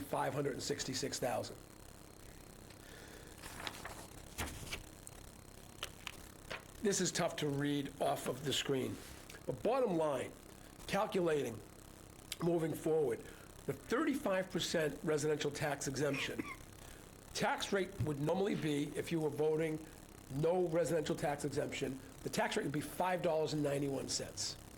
If you chose to vote a residential tax exemption at 35%, that tax would go up to $7.07. Everyone who's got a residential classification in town would pay that amount. Not commercial, not industrial. Residential only. With the idea that you're going to get a $304,000 reduction on your assessed value, thus paying less. So if you had a $500,000 home, which frankly is a starter home in this town, that you would see a savings of $1,500 in your taxes. Going to the point where you're $871 the average, you'd see $1,100 value. However, if you did not get that exemption, the $500,000 home, your increase would be $580. On the average house, the $871,000, you would pay an additional $1,000 in taxes. And the qualifications, frankly, are onerous. Just as we have other exemptions in town, a senior tax exemption, for instance, a hardship exemption, we now have the affordable housing tax credit, that has to be vetted through the department. And that entails people's tax records, their bank statements, voting. We need to see that they indeed are a resident of this community, because that's the only one who would qualify for it. So if you spent 6 months in Florida or 6 months in one day, you would not qualify for it. This staff has to vet upwards of 5,100 applications to see if they qualify. And hopefully if people qualify, they don't have to qualify every year. However, you as a select board have to decide every year whether or not you're going to offer this residential tax exemption. Importantly, and this is important because we have 1,200 primary residences in this town that are owned by LLCs or trusts. An LLC does not qualify. Trusts, you may qualify, but it's very specific as to how you qualify for that, and I won't get into the weeds with that tonight. But again, that vetting process would have to be done by the staff. And if you're using your property as a short-term rental, you may not qualify as well. So here's the thing right now. We do have, we voted last year, and I'm sorry that Representative Luddy and Senator Sear are not here, but we voted at town meeting an affordable housing tax exemption, whereas if you are renting out, if any one of you were renting out a room or a space in your property to someone who qualified under the 80% AMI, area median income, you would qualify for up to a $1,500 direct tax credit if you were doing that. This is an example of what we currently offer. 9 other exemptions that we have in this town, 2 of which other towns don't have. We have the affordable housing tax credit, and we also have the sewer assistance program that we can assist people who are sewering their properties. Other towns are not utilizing that. In fiscal '25, we gave $258,000 in exemptions to taxpayers in town, 280 residents. In '26, that will increase to $430,000. That comes out of the overlay account that is budgeted every year for the assessing department. When we talk about non-resident taxpayers, seasonal homeowners, they are currently paying an additional tax. If you look at the screen and look at fiscal year 2025 at the bottom, they paid $356,000 in additional taxes this year because they're a non-resident. So in addition, if we vote the residential tax exemption, in addition to a higher number one tax rate and no exemption, they're paying an additional upwards of 10% for additional taxes called a personal property tax. What are some of the cons? We know a lot of the benefits. How can we help? Second homeowners are paying more already, and they're not utilizing the same level of services that they are in town. There are no benefits to a resident who's renting their home. In fact, this may have a detrimental effect on people who are renting. Because if you have another property that you're renting out, you're not going to get a residential tax exemption. You're going to pay a higher tax. And realistically, as a landlord, what are you going to do with that additional tax? You're going to pass it on to your tenants. And the property values change every year. This year, we're at $9.5 billion. That break-even point of 871, or 1.8 million, is that what it is, that will change every year as well as the values changing overall. And as the select board changes, we have 2 new members sitting in front of us going through this process for the first time. So too can the residential tax exemption. If another board comes in a year or 2 later and decides they don't want to offer this, it's gone. And people who have been getting it for a year or 2 no longer get it. That's a decision you as a select board have to make every year at the classification hearing. The exemption does not regard income or people's ability to pay. Whereas the other exemptions you saw on the board, they are. Those are triggered by income and the necessity to get them. Does not distinguish between age groups. If you qualify, you qualify. And it does not guarantee that a senior will pay less property taxes. And Carly, I want you to handle this point. We said this is supposed to be revenue neutral, that a shift in the tax burden will not increase any revenue to the town, but there is a cost. Carly, would you go over the costs? Yep. So the first thing we have is licensing. So we need new licensing through all our valuation companies. The next thing is the IT for the office. It's about $1,500 to install new computers, programs, and everything for an additional staff member to help maintain this. Office supplies, about $4,000. We'd have to mail these applications, the postage, and all of that. The Munis upgrade, we found out, is $6,000, and it needs a minimum of 3 months to upgrade the system. So we would not be able to implement it this year. The additional overlay funding for the first year, we're estimating about $600,000. But if somebody doesn't get their application in the time period, they still get it, and then that amount comes out of overlay because the tax rate has already been set and the levy has already been set. So the first 2 years, it could do some serious damage to the overlay account. And we're talking of, that would have to be budgeted. We're talking about the budget timeline that the town administrator just spoke about. And if you're going to do that, we're looking at first year, upwards of $750,000 additional funding that would be made for the assessing department to make this happen.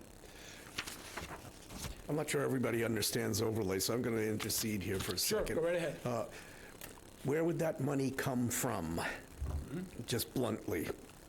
Well, the overlay account, we talked about those 9 exemptions, the senior tax exemptions, veterans exemption, site impaired exemptions, financial hardship, the aqua fund, the affordable housing. All of that money, when we do an exemption, comes from that overlay account, okay? If someone files an abatement for taxes and the board votes an abatement that they're refunded X amount of money, that money comes out of the overlay account. Each year, we're budgeted at approximately $450,000 in the overlay account. To make sure everyone's aware, if there's money left over, every year we will vote to give that money back to the general fund.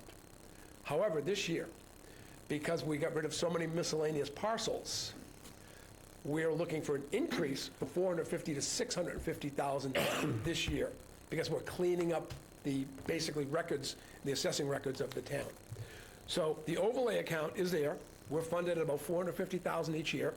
That, between this year's $200,000 increase, and if you voted a residential tax exemption, would be looking for another $600,000 increase to that overlay account. Now, it may only be for a couple of years, but that's an implication for the budget whenever you decide, if you decide, to vote the residential tax exemption.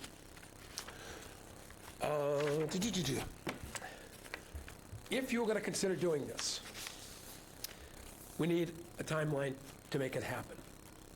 And our board has met and discussed that if you're even thinking of doing this, that we'd request the select board to appoint a working group that you should have your town administrator, assistant town administrator, your assessing director, your finance director, your tax collector, a member of our board, to look at it and truly look a deep, deep dive to what the impacts of making this change would be. We do not believe, and we haven't voted yet, although we're in session tonight, we have not voted on classification. We'll do that next week before we come see you. But that you give the office time, the time to get the budget increased to make it happen, because if you do this without a budget increase, it's not going to happen. There's just not the staff to get it done. There's not the funding to get it done. The overlay is insufficient to do it, and we'd be coming back to you for emergency transfer for that. I would suggest a working group studying it for a year, and we come back next year at this time for classification. Hear from a working group, what do they believe? You're hearing what staff and our board have thought to this point. And I want to give credit to Mr. Nightingale. Every 3 to 5 years, he says, we need to do a deep dive on this.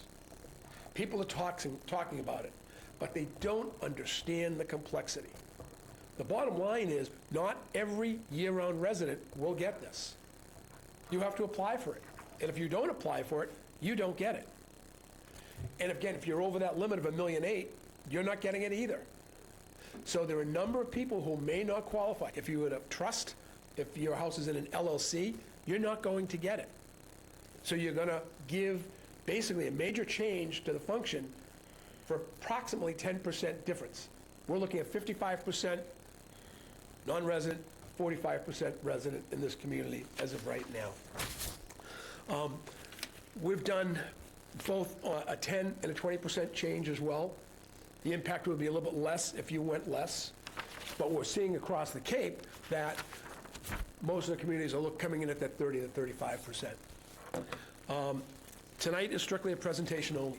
We're happy to answer any questions, and we're not looking for any action tonight.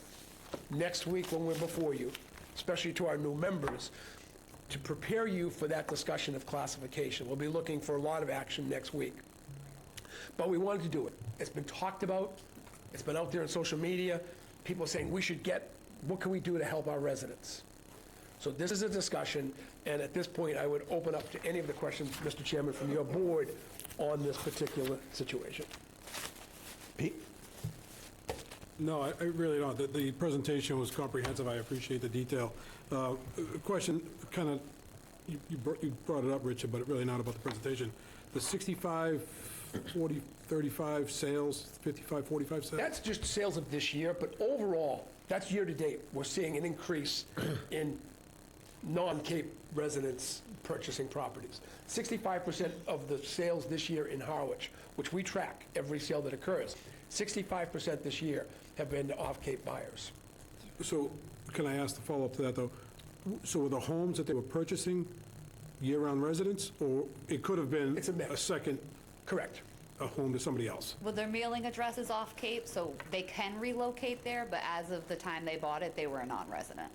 Right, but I'm saying the property that they're purchasing Yep. may have been owned by a second homeowner as well, right? Right, So it's not yes. necessarily a one-for-one, is what I'm saying. No, and overall, what we look at the town for the numbers, and this staff keeps excellent numbers. We look at the numbers of 55% non-resident, 45% resident. Okay. Thank you very much. Thank you. Appreciate it. Anita? No, I don't have anything. Mark? Sure. Thank you for the presentation. You know, I don't like to pile on to seasonal residents. As we've mentioned before, they don't put a lot of burden on the town for schools and things like that. But I'm also cognizant of the fact that we had a council on aging presentation about, I don't know, 30, 40% of the people in town are over 65 or that even higher, but a lot of people have incomes of $50,000 or less. You know, my feeling is if we're talking about fee increases, if we can keep taxes in line, and this is just this year, that hopefully we won't need it, but I think the idea of a study group is good in the next few years, especially with the, sewage costs coming through. If we have to raise taxes and things like that, then I think it's worth a look. And I'm thinking especially of those residents who have that on a fixed income, who will need that type of relief. But for now, my own personal feeling is seasonal residents are a good deal for this town. They don't, you can go off Cape where there's a large population of school-aged children. The taxes are quite a bit higher than here, so. Mr. Chairman, if I may respond briefly. Thank you. It's an excellent point, Mr. Kelleher. And we understand that there are seniors who need it. That's why we have a senior tax credit. It is income-based, that a senior could qualify for up to $3,000 off on their taxes, far greater than this residential tax exemption could offer them. It is income-based. We have to get vetted out, and we have a number of seniors who take advantage of that. And again, that couples with the work-off program and a senior tax exemption. So to be very frank with you, that is better for those in need than residential tax exemption. Jeff? Thank you, Mr. Chair. Thank you all for being here. Great presentation. Just for me in the numbers, 45% of our town are year-round residents. Correct. We have about 10,000 housing units, roughly, 10,250. Correct. I'm just making, rounding things around, right? Less 12, so that's 4,500 year-round homes, less 1,200 LLCs and trusts. So we're down to about 2,300 homes. Do you know how many homes are above 1.8 million? That number... Or does it not matter? Yeah, well, it does matter, but nonetheless, the number we're operating with is 5,100 properties could qualify. Could qualify. That's, okay, great. So, and again, I want you to think of that. And, to the town administrator, the workflow that's done in an office, right now, these folks are doing a tremendous amount of work. They could not handle 5,100 applications if they all came in. They may not. We may get 4,000 applications. Their current flow could not accommodate those applications. They just couldn't get it done. That's why we would need another person to be able to handle those applications. And any time a property changes, so like we talked about the sales, Mr. Pekarsky, we have to look again. Did they Changes. qualify? It's a moving target. Exactly. So just if there's 45% of 10,200 whatever, how can you have more houses that potentially could qualify than there are residential year-round homes? They did a study of everything. It's a classification code. If something is classified as a 100 code, which is residential, Okay. all residential. If you own a piece of land, there's not a house on it. I see. They, in that case, will not qualify. So, and if I can use you as an example, Mr. Handler, if Oh, you own no, please don't. if you have a No, property, please do. Yeah, Please don't. Please go to the bathroom. Richard, please, elaborate. Adjourn. Motion to adjourn. if you have a property that has 3 parcels with it, it's combined into one parcel. Yeah. The 2 ancillary parcels do not qualify for the residential tax exemption. Your single parcel, Right. where the house is located, would. Well, it's a good thing I don't have that situation, but thank you. So there are a number that would qualify under the classification of the It's 100. about 5,100. Correct. Okay, thank you. I have nothing more. Thank you, Mr. Chair. And Thank you all. Lucky for me, all my assets are tied up in liabilities.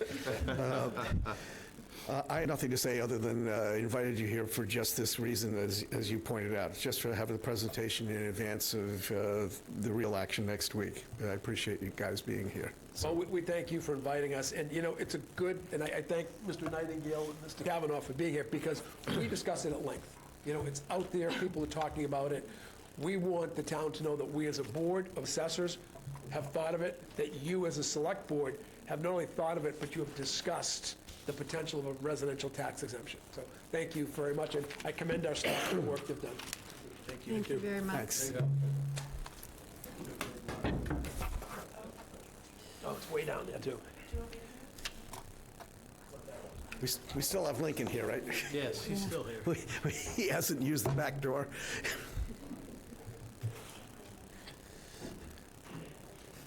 I see what you're doing. You're leaving. Bye. Lincoln.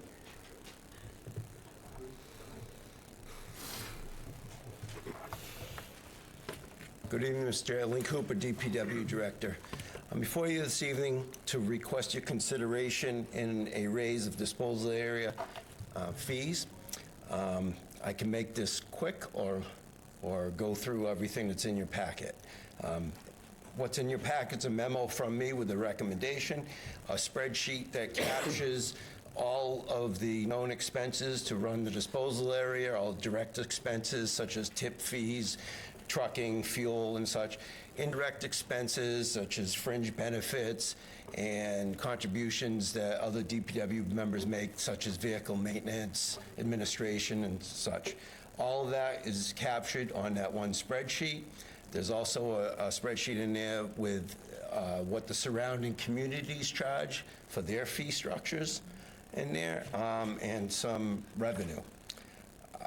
It has been 10 years since the residential, we used to refer to it as a sticker, till somebody got rid of the actual sticker, to the residential permit. I think that was you. That was me. Yeah. I wasn't taking credit, though.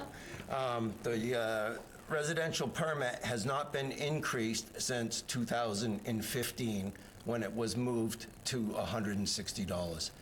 I have been before the board, not all 10 years, probably 7 out of the 10, requesting your consideration and a raise. Most of the time, you acknowledge that the spreadsheet speaks for itself, and we agree with your numbers, but no, we don't want to go up.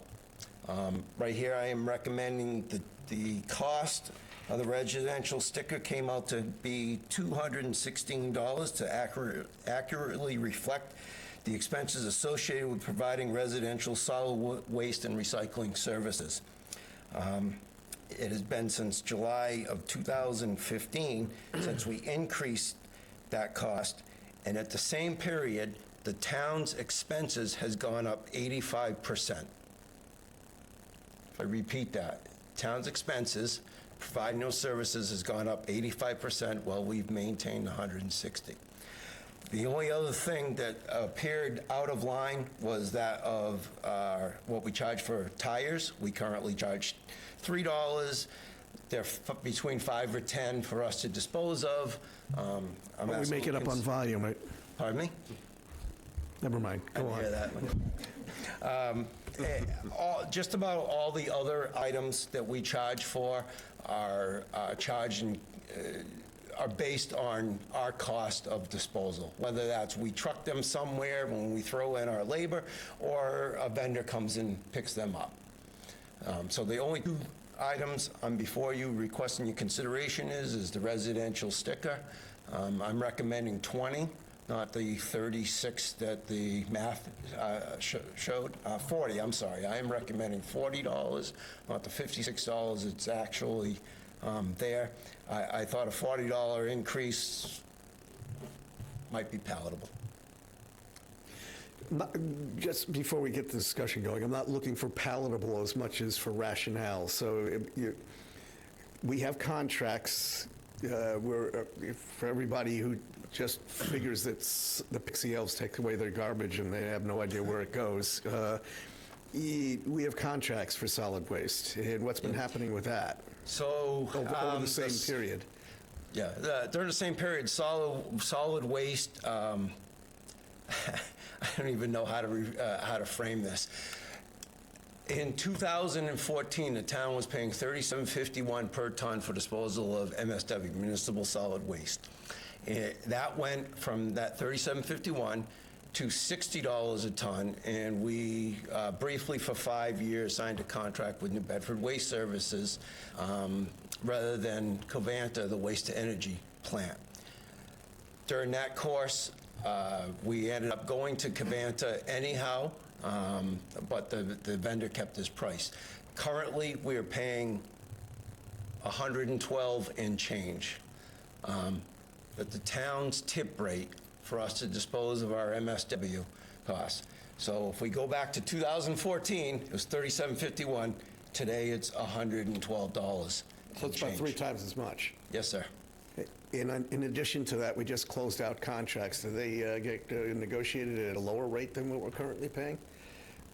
I don't think so.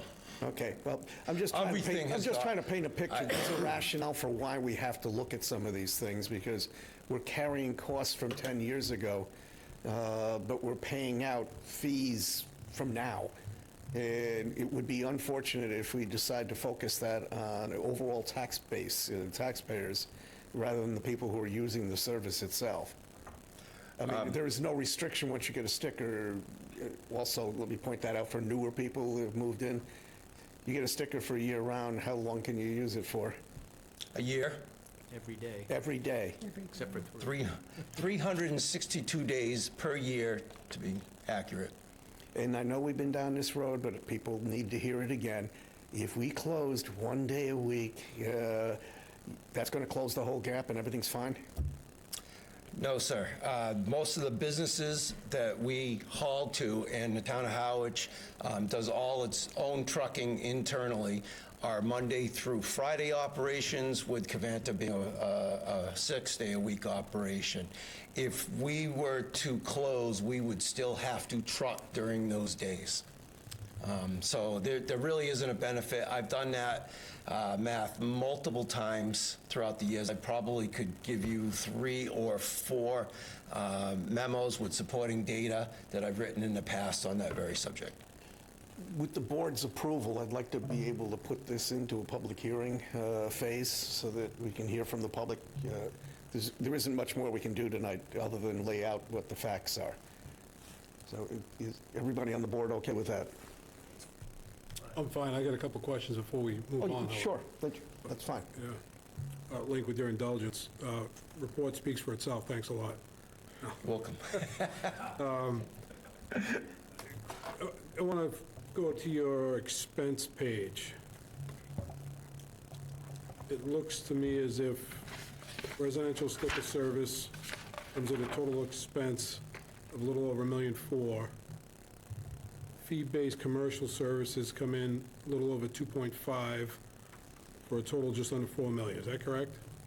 That is, however, Go ahead. well, why don't I let you finish your No, question? please, because you might answer the question. So the expenses, we did not, generally, I do this presentation in April or May to the board. Gets us closer to the fiscal year. We generally know what market conditions are closer to that fiscal year amount. Doing this now, I had not even submitted my budget to the acting town administrator. So these numbers are FY '26 numbers, where we're talking about a rate that might be in '27. Disposal area is down probably $150,000 in the FY '27 request compared to the FY '26 expenses. Okay. Moving on, if I could, your disposal area revenue sheet, which looks like it's based on FY '25. That's correct. Disposal regular fees, a little over $1 million. What is that? That is what we take in cash or check at the scale house. So that is, so the major expense spreadsheet, when I say residential and commercial, it's a little bit of a misnomer. What I'm saying residential is everything that $160 fee or permit purchases the resident to do on site. Everything else I consider commercial. That may be you come and you dump some C&D, you bring a tire, you bring a refrigerator or appliance. You're still a resident, but you are charged for those. So anything where there was a charge associated with that is in that column under commercial. That was my question. Excellent. So those fees, so the disposal area stickers are that generates a little over $1 million. Yes, sir. That sticker fee. Yes. Then there's an additional $1 million generated by the additional fees on top of the sticker. And the commercial fees are which is billed on account. So that is people that have accounts with us, and that was set up in Munis. That's something I inherited, and it was never changed. Okay.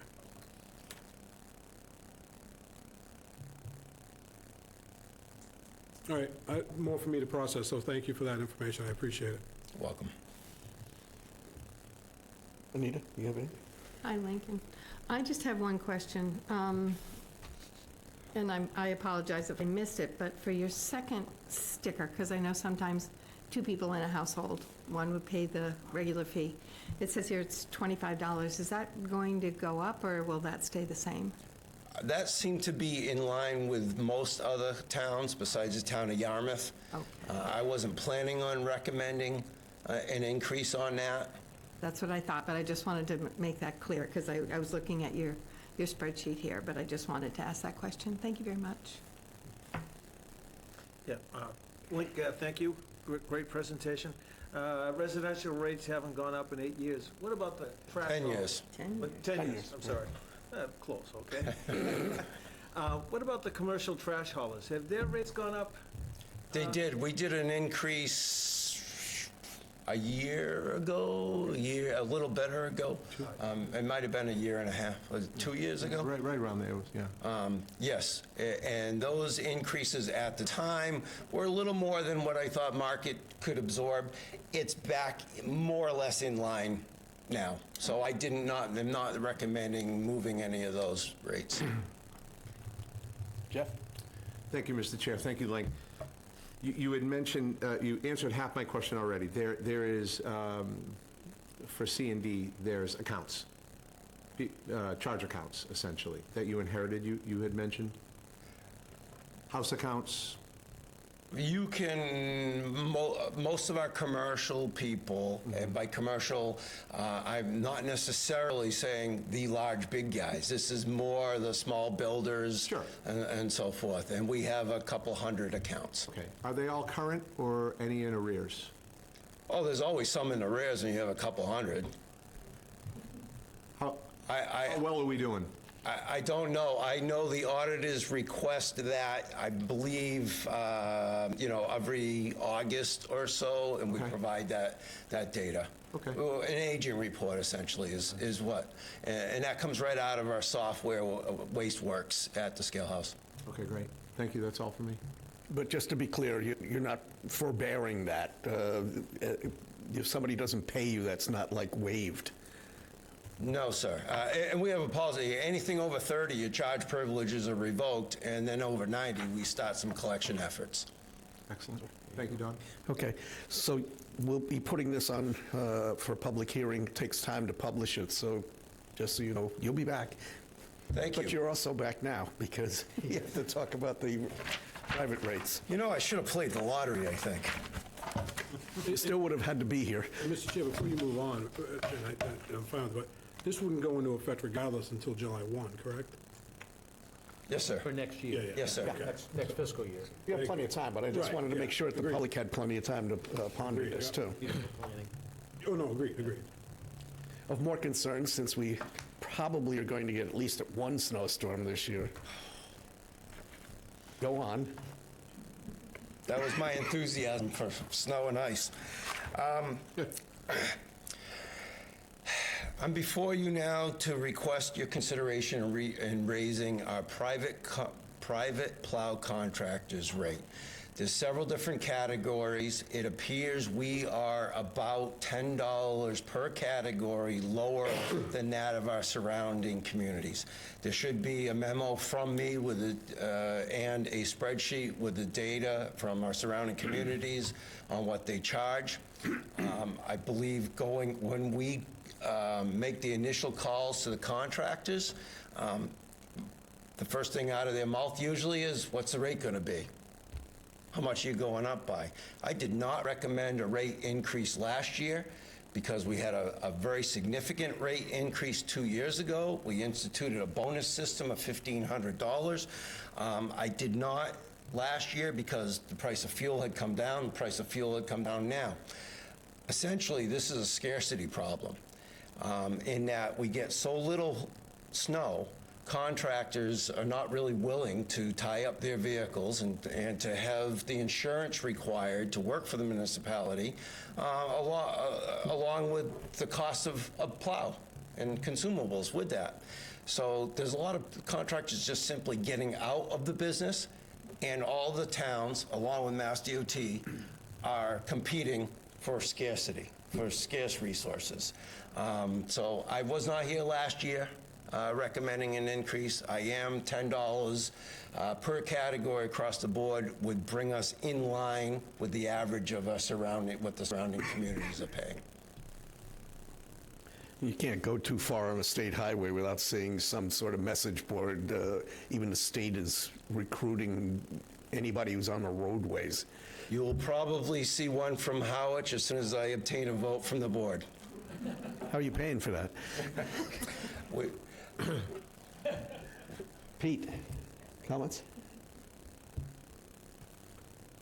No. Anita? No comment. Mark? Jeff? I have nothing. Thank you, Link. I have a feeling he wants an action, however. He's I would staring at appreciate it. Chair, Yes. let me get to it here.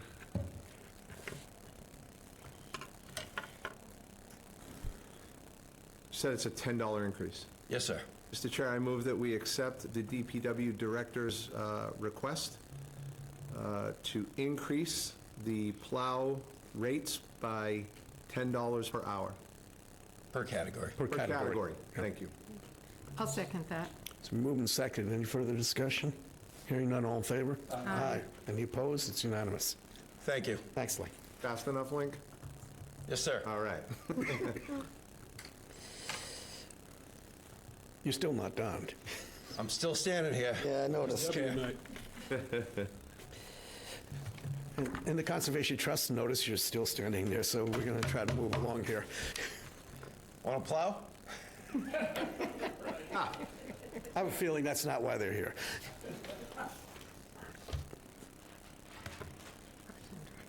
Well, I'm not making the presentations. Well, you have an agenda item. You usually say what the agenda item is, but I'm happy to Department of proceed. Public Works Director Okay. and the Acting Town Administrator, Mr. Schiavi, requested creation of a personnel bylaw position titled part-time truck driver. Does that make it for you? Thank you, Mr. Chair. Last year, we were fortunate enough to have only one real storm where required plowing and calling in contractors and so forth. It became evident there that we still ended up with town plows sitting idle. That will be compounded this year because there's been several retirements of firefighters, harbor police officers that have plowed, that used to plow for us, that are now retired. I have no way to engage them to plow for the town, so I spoke to Mr. Schiavi and requested his consideration and support in creating a truck driver position in the personnel bylaw and pay that at $35 an hour, which seems to be the number that would work for these retirees. We have had a long-standing practice of every time we buy a vehicle in town, or Water buys a vehicle, or Golf, of putting plows on those so that we can use in-house forces as much as possible. Unfortunately, we're at a point where we will have vehicles sitting idle unless I can recruit some additional bodies, and I have 3 people in mind, 3 former town employees, retirees, that would be willing to help plow. But I have no way, the highest place I have in the personnel bylaw is something like maybe $20 an hour, which would not work for these people. Mr. Schiavi, do you have a recommendation relative to that? I do. We looked at the part of the personnel bylaw in the part-time employee area, and given the rates that Link and I spoke about, in order to properly compensate somebody for these type of duties, would be essentially to insert into the part-time page of the personnel bylaw.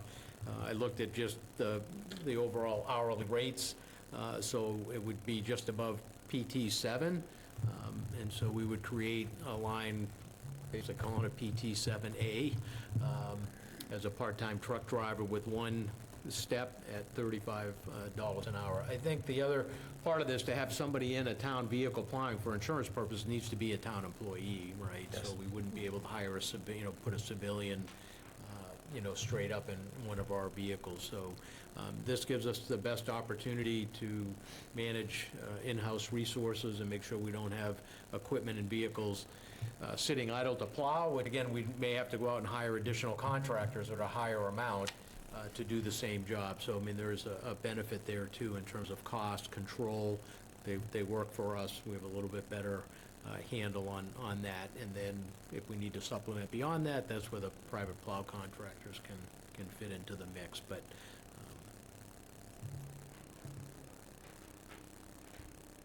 So, somebody want to make a motion relative to the suggestion? Again, this is low-hanging fruit. You've got somebody who may have retired and still wants to do it, but we have no mechanism to have it happen. correct. Mr. Chair, I move we create a personal bylaw position titled part-time truck driver as requested by the Public Works Director And the town administrator. and the town administrator. I'll second that. Discussion? Hearing none, all in favor? My discussion, sorry, Mr. Chair, my discussion is really about the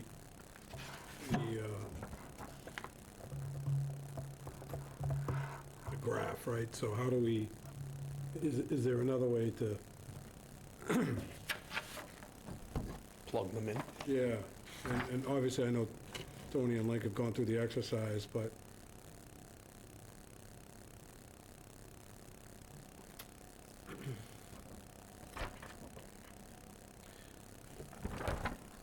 You mean calling it something, you mean titling it a different number, you mean? well, what I was. None of the what I was- rates, even at the top step, come anywhere close to. No, right, no, what I was thinking, that are there others that can be consolidated, that you're not doing a 7A, but I guess we're spinning wheels for no reason at that point. You're in charge of that tonight. I guess I am. I've talked myself out of talking. Thank you. I'm thankful for the Pete that convinced you of that. Me too.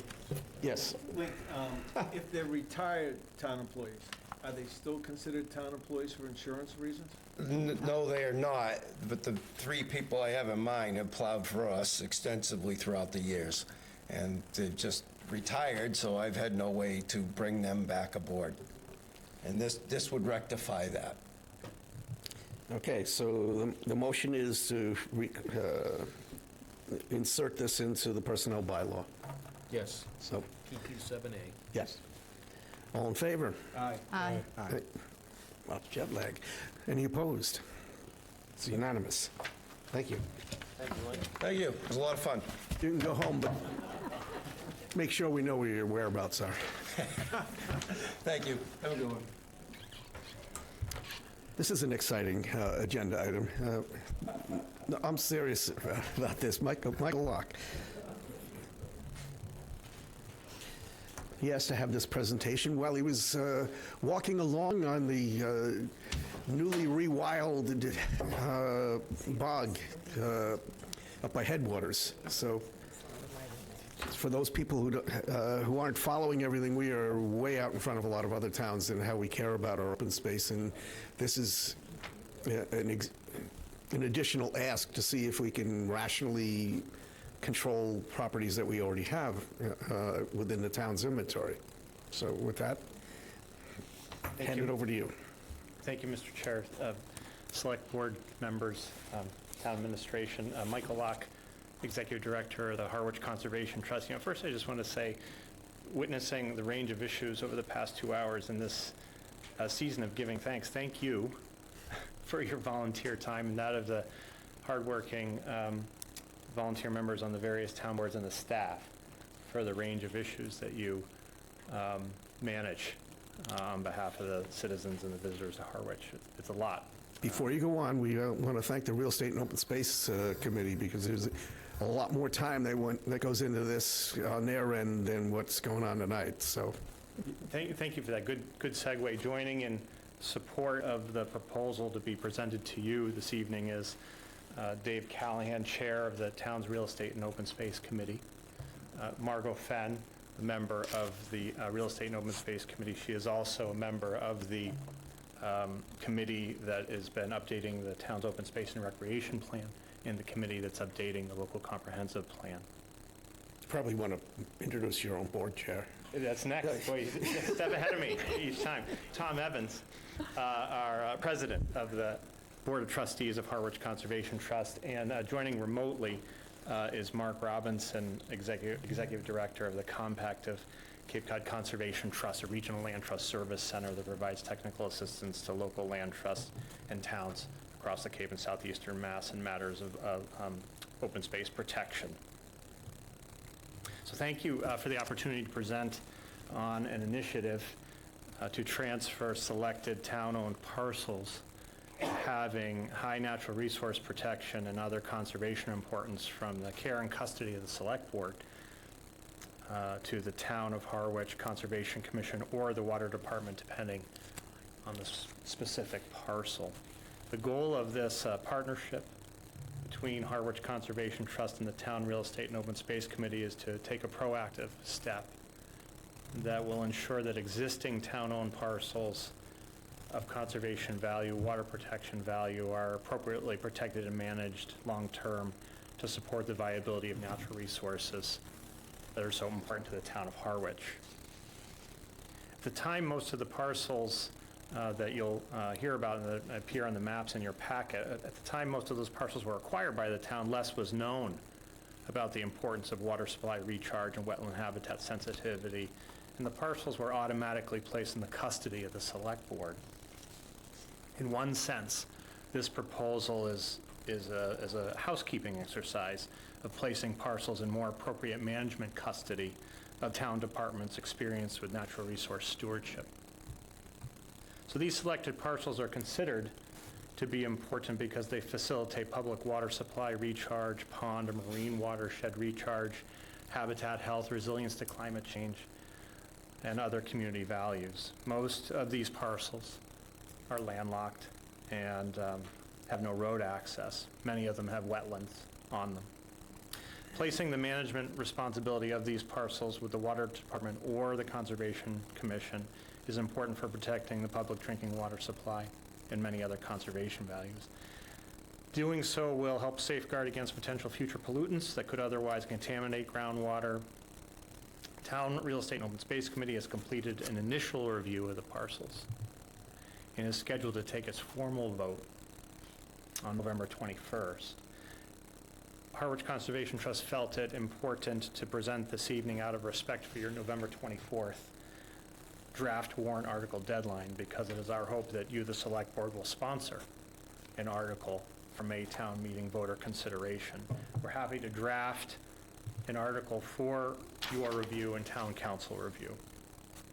About 10 years ago, the town of Brewster Select Board sponsored and completed a similar town meeting vote. So there is a template warrant article available. The retired town administrator for town of Brewster, Charlie Sumner, joined earlier this year as the Harwich Conservation Trust Director of Operations. So he's been a valuable resource in this process. So the parcels proposed for custody transfer to the Harwich Conservation Commission or the Water Department are shown on a set of maps provided in your meeting agenda packet, and these same maps are presented on the following set of 10 slides. So with each slide, I'll describe the parcel's importance for the protection of the town's natural resources, including public water supply recharge. This will be an overview.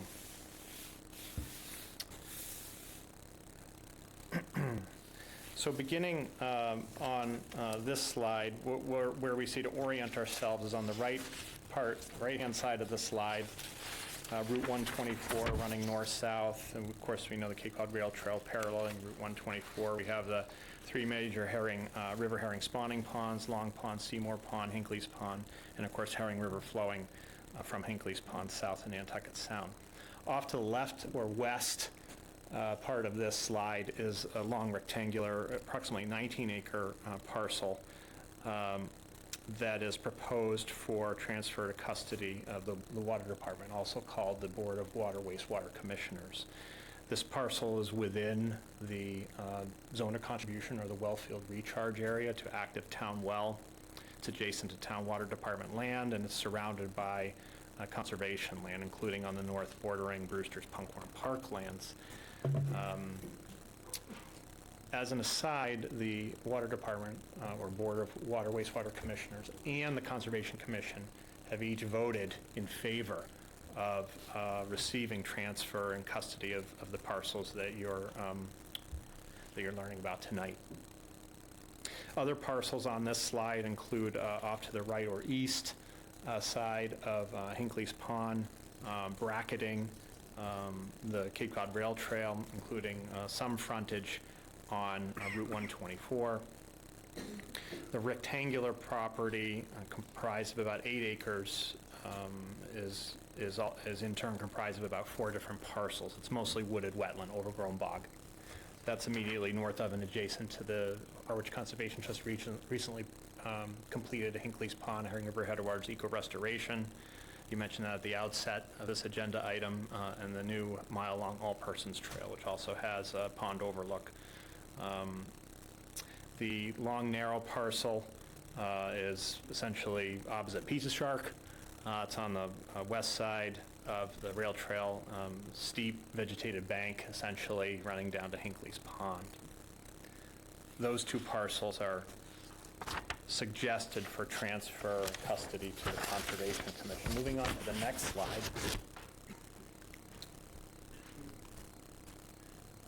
To orient ourselves, we're a little bit closer scale to a similar part of town, just north a little bit. We see Route 124 Cape Cod Rail Trail running parallel to each other, Long Pond on the east, Seymour and Hinckley's Pond on the west, and basically an old overgrown bog that's proposed for transfer and custody to the Conservation Commission. It's adjacent to land protected by Harwich Conservation Trust. Move to the next slide to orient ourselves. We're in the west part of town now. You see Route 6 running on the top third of the slide, running east-west, and Herring River flowing beneath it. And just south of Route 6, where Herring River flows underneath the highway, is a parcel that's proposed for transfer and custody to the Conservation Commission, essentially wetland surrounding the Herring River. You can see the green land, the parcels that are on the north side of Route 6, bracketing or bordering Herring River, and south of that parcel I just described. For some reason, this parcel that I just described ended up in the custody of the Select Board, whereas the other parcels to the north and south, same kind of habitat, ended up in the custody of the Conservation Commission. Probably at the time of acquisition, again, either the Conservation Commission didn't exist, or it was the most sensible place to place management. Further south on this slide, south side of Bell's Neck, also properties adjoining existing protected open space, that open space owned, managed by the town. Those 2 parcels also suggested for custody by the Conservation Commission. This next slide, to orient us, we're more in the center of Harwich, north central area of Harwich. You see Long Pond to the north and Route 6. And then moving south from there, we move into the Six Ponds District of Critical Planning Concern. That's bracketed on the north by Route 6, the east by Route 137, south by Queen Anne Road, and off the slide to the left, Route 124.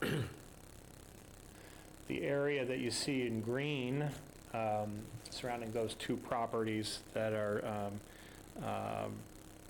rectangular in shape, that's essentially land that was acquired 3 years ago by the Harwich Conservation Trust called the Six Ponds Great Woods area. That was an acquisition from the Copolis family. And these are essentially in-holdings. They're wooded properties. It would make sense to have them under the control of the Conservation Commission, so we have consistent management across that area. The property to the north of Route 6, also just south of Long Pond Drive, landlocked, that is also proposed for custody of the Conservation Commission. The next slide is the eastern part of town to orient our, Church Street is running north-south in the middle of the slide, Pleasant Bay Road along the north. And this is an area of existing town water department land where you see surrounding the well. Just for point of information, when you see the blue shading on any of these slides, that indicates well field recharge area, or Zone 2 of contribution, as the state's Department of Environmental Protection classifies it. So it's contributing groundwater recharge to the well, which serves up to 10,000 households in town, in combination with other town wells. This property is proposed for custody of the water department. There is a property that was removed from this slide. It's just north of this water department land and adjacent to Pleasant Bay Road. It was removed because it was thought that perhaps it might be reviewed by Affordable Housing Trust or another entity that might be interested in affordable housing. Water department agreed the removal of that parcel made sense. So it just gives you more context for the amount of time and research and consideration that went into each of these parcels. So moving to the next slide.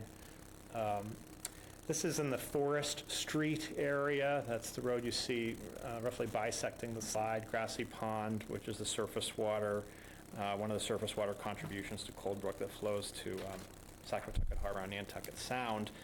These parcels are on either side of Forest Street, both suggested for custody of the Conservation Commission. 2 acres on the west side of Forest Street, roughly 2.3 acres on the east side of Forest Street. This next slide, to orient us, we're now off to the southeast part of town. You see Skinnicket Pond off to the east or right side of the slide. Route 28 just north of there. So we'll start south of Route 28 and north of Skinnicket Pond. We have 2 parcels, the total of which is just under 2 acres. Old overgrown bog, suggested for custody of the Conservation Commission. If we move west, and then again just north of Route 28, there is more wetland, some adjoining upland that's really within the 200-foot River Protection Act buffer area. That's adjacent to Andrews River, which is a contributing surface water to Saquatucket Harbor on Nantucket Sound. That parcel also suggested for custody of the Conservation Commission. Moving further east and north, to orient us, you see Pleasant Bay off to the northeast, flowing under Route 28 into Muddy Creek. And then north of Muddy Creek, you see the assemblage of conservation land that has been created by a partnership of the town and Harwich Conservation Trust and Trust for Public Land over the years. And in the early land bank years, the property that's outlined in blue, roughly 8.4 acres, that was acquired for conservation purposes, and it was placed in the custody of the Select Board.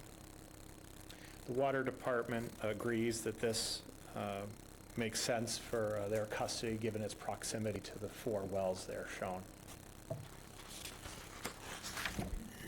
This next slide, more in the central part of town at the intersection of Old Colony Rail Trail Spur and the Cape Cod Rail Trail near the Rotary, the bike rotary. 1 acre parcel. Makes sense given the proximity of conservation land and wetland areas for custody of the Conservation Commission. Whoops.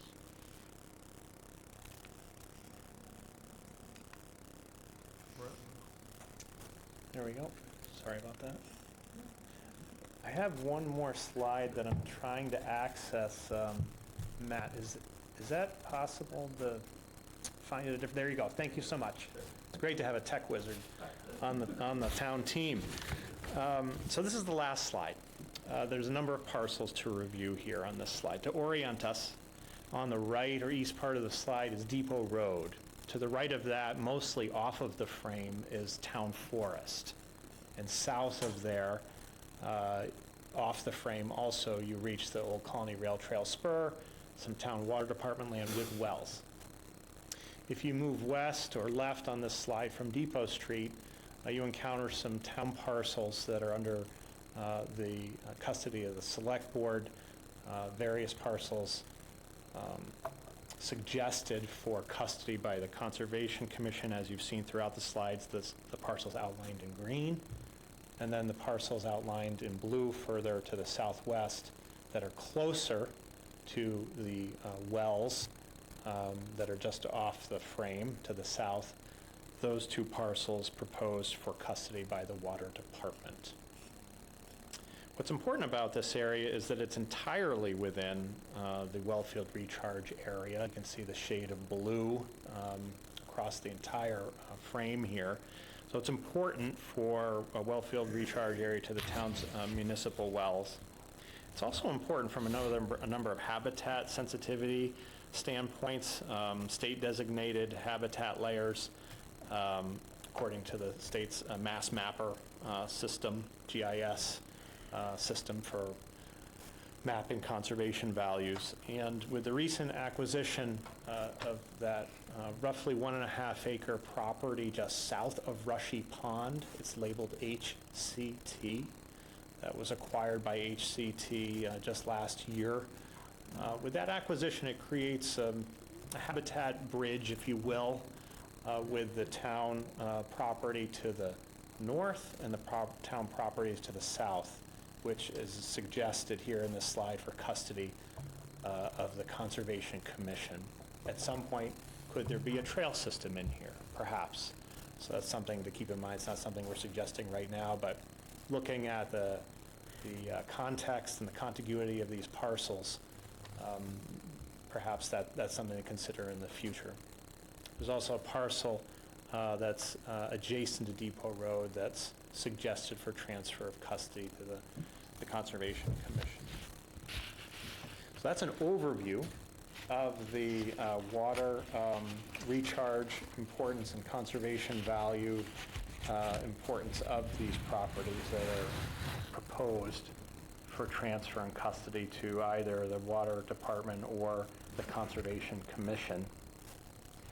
Again, just to recap, we respectfully request your consideration to be the sponsor of a warrant article for the 2026 Springtown meeting in May, so that voters have a chance to consider this custody of transfer custody of these parcels to the Water Department and the Conservation Commission. So we thank you for your consideration of this joint initiative with the town. We think, again, it's a proactive step in protecting the drinking water quality and many other conservation values that are important to the town of Harwich. And we're glad to answer any questions. First, a lot of work went into this. Thank you to everybody. Appreciate the effort. Pete? No, like your sentiments, a lot of work went into a lot of detail. I appreciate the time and the presentation. Potentially some future questions, but nothing right now. The last slide is interesting to me on some of the properties. So, but overall, the logic is easily understood, and it seems to be a great benefit to the town in a lot of ways. So, thank you. Appreciate the effort. Thank you very much. No questions. Mark? Thanks, Mike. Two things. What's the interface between the Conservation Commission and the Conservation Trust? And I noticed on some of the properties there were deed restrictions, and the only reason I bring that up is, and I was glad to hear one of the parcels you took off because it could have been used for housing. And when I hear deed restrictions, it's like it can never be used. So I'm assuming you did your due diligence that none of this property could ever be used for a town purpose other than conservation of water. I think that... Before you get too far into that, the Housing Trust spent 1.5 years looking at all of the available jurisdictionally governed properties by the Select Board, and the overwhelming majority had wetland problems and they were not buildable. Whether you restrict them or you don't restrict them, they weren't appropriate for the use. We spent a lot of time looking at properties that were under the jurisdiction of the Select Board. Thanks for that information. And your point reminds me to bring up another aspect of this for your consideration.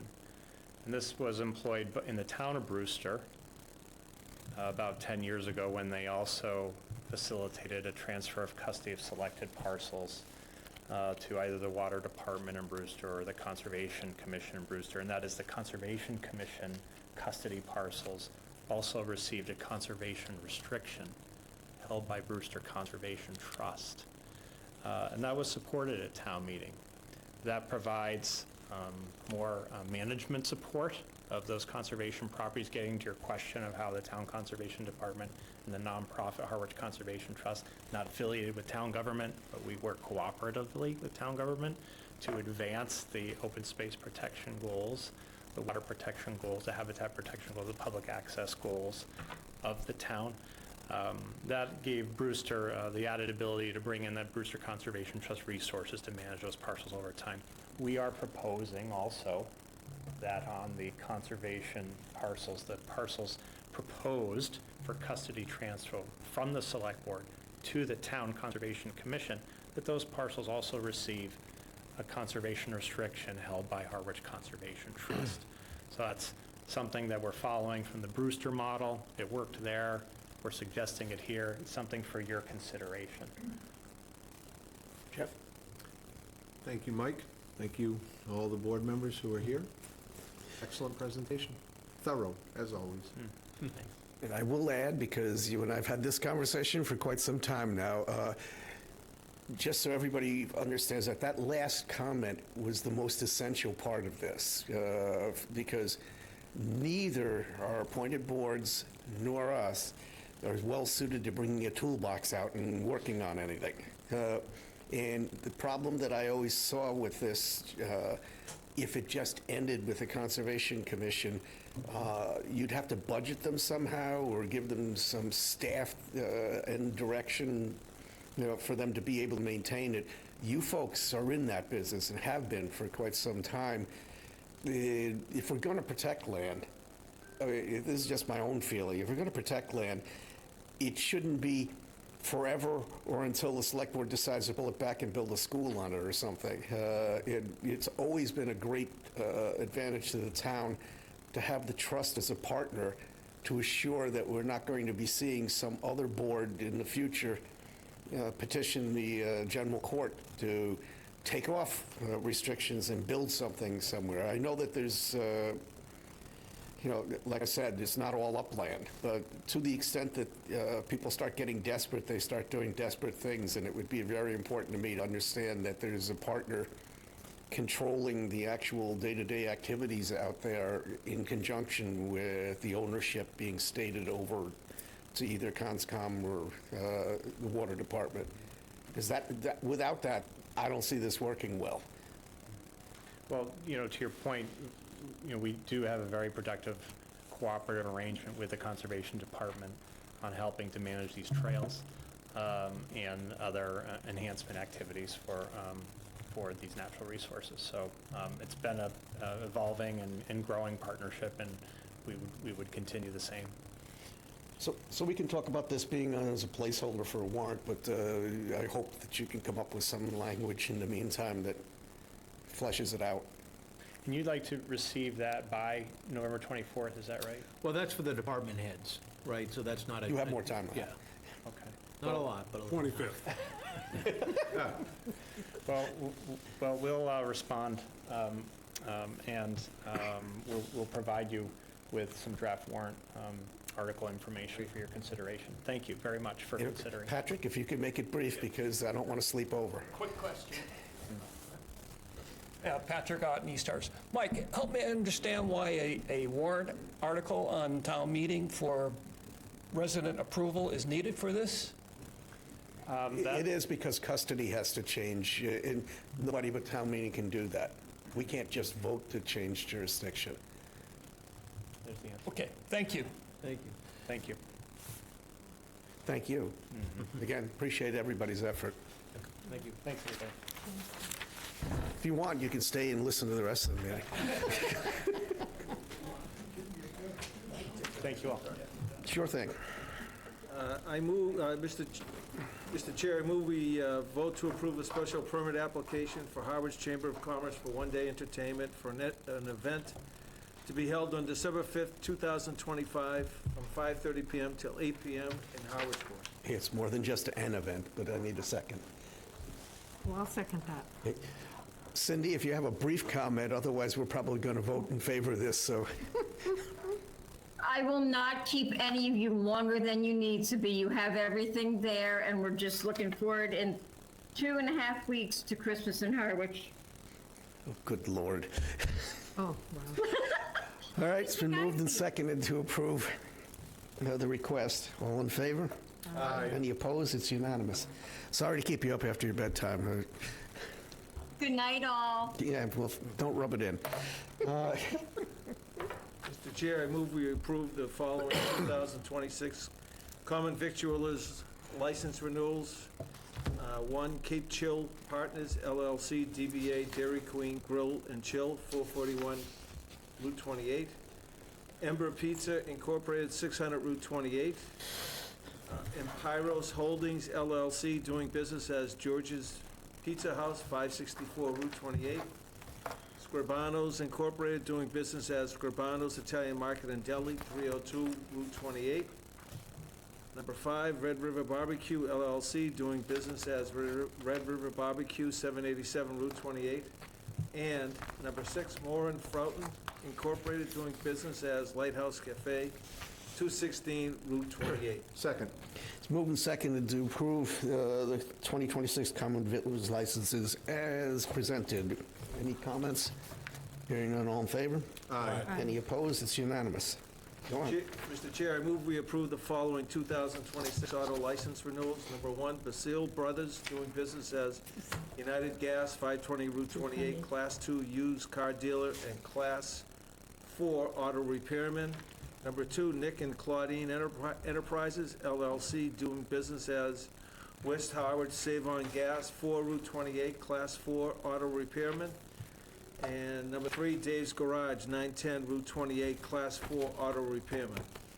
Second. It's been moved and seconded to approve the 2026 auto license renewals for the 3 that were specified. Any comments? Hearing none, all in favor? Aye. Mr. Chair, I move we approve the following 2026 in-holders license renewal. Sands Hospitality Incorporated, doing business as the Platinum Pebble, 186 Belmont Road. Somebody could second that. All right, it's been moved and seconded to issue the 2026 in-holders license as specified. Any comments? Hearing none, all in favor? Aye. Now, as for the next one, I've heard from at least a couple of members, they've got some concerns about this as it's being requested. We can't do anything but put it on the agenda for the way they requested it. If you've got concerns, I can set this up for a public hearing so that they could be noticed and we can take the action. It's not like tomorrow that it expires. If I could, Mr. Chair, I'd like to fall back onto a conversation that this board had several weeks ago where we were discussing the potential of reviewing the entire entertainment noise license, not just in Harwichport, but throughout the town of Harwich. We made the paper. I would prefer, before we have any entertainment licenses before us, that this board were to bring up, or at least have the discussion on whether or not we're going to potentially modify, make some changes, or keep things the same. I think the public is looking for that direction from this board before we begin to approve anything. I'm fine with whatever anybody wants to do, but my point is that I don't think anybody is prepared tonight to just move on this. Well, I didn't want you to set up a public hearing before I said what I said, so that we could have that conversation first, if that's how the board would like to proceed. What do the rest of the board members think? Happy to have a conversation, a global conversation about which direction we want to go.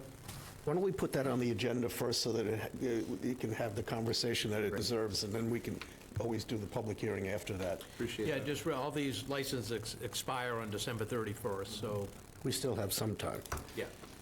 Just public hearing take 2 weeks. except we're going to have to give Jen an all expenses paid vacation after all of this.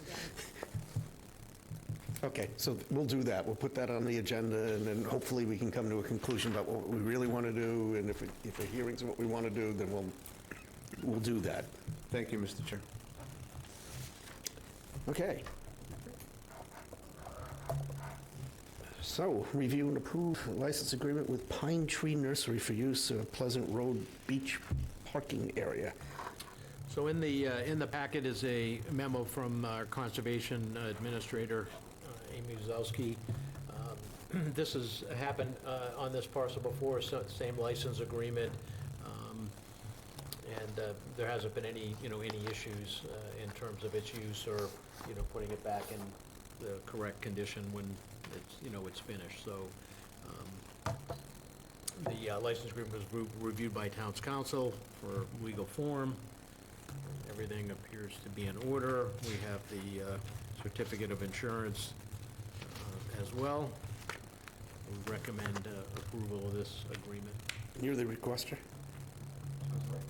You're here to speak on this? Okay. One theory I work on is always leave him wanting more. He's making a recommendation to approve it, so you may want to just, before you say anything, listen to us. Somebody might make a motion to approve the agreement? So moved. Don't everybody second at once. I'll second it, okay? Okay, it's been moved and seconded to approve the license agreement. Any further discussion? Mr. Chair, you knew that was coming. I just want to clarify, so Pine Street Nursery is going to use the parking lot, and apparently they have previously. Correct. And this is so that repairs can be done to what properties? 11 Shore Road, that's in the memo at the top. You get seawall replacement, 11 Shore Road, beach nourishment, 15, 19, 27, 65 Shore Road. So you're doing a wall replacement on 11 Shore Road and beach nourishment at the other addresses? Yes, when Amy says it's needed, so when the beach goes down to a certain amount, you have to come in and add sand.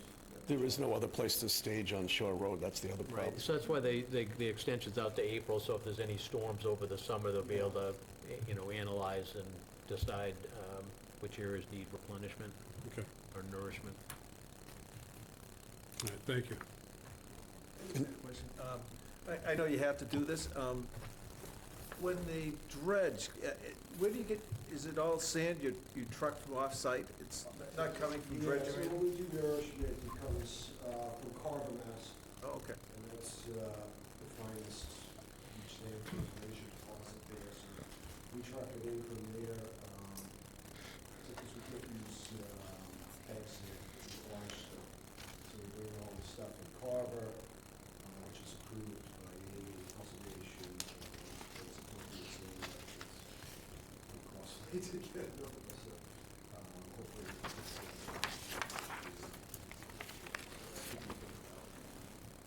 over the years about 1,500 to 2,000 tons on that stretch. Some of the finest beaches around in Carver, Mass. Okay, so, any further comments? So we have a motion on the floor to approve this.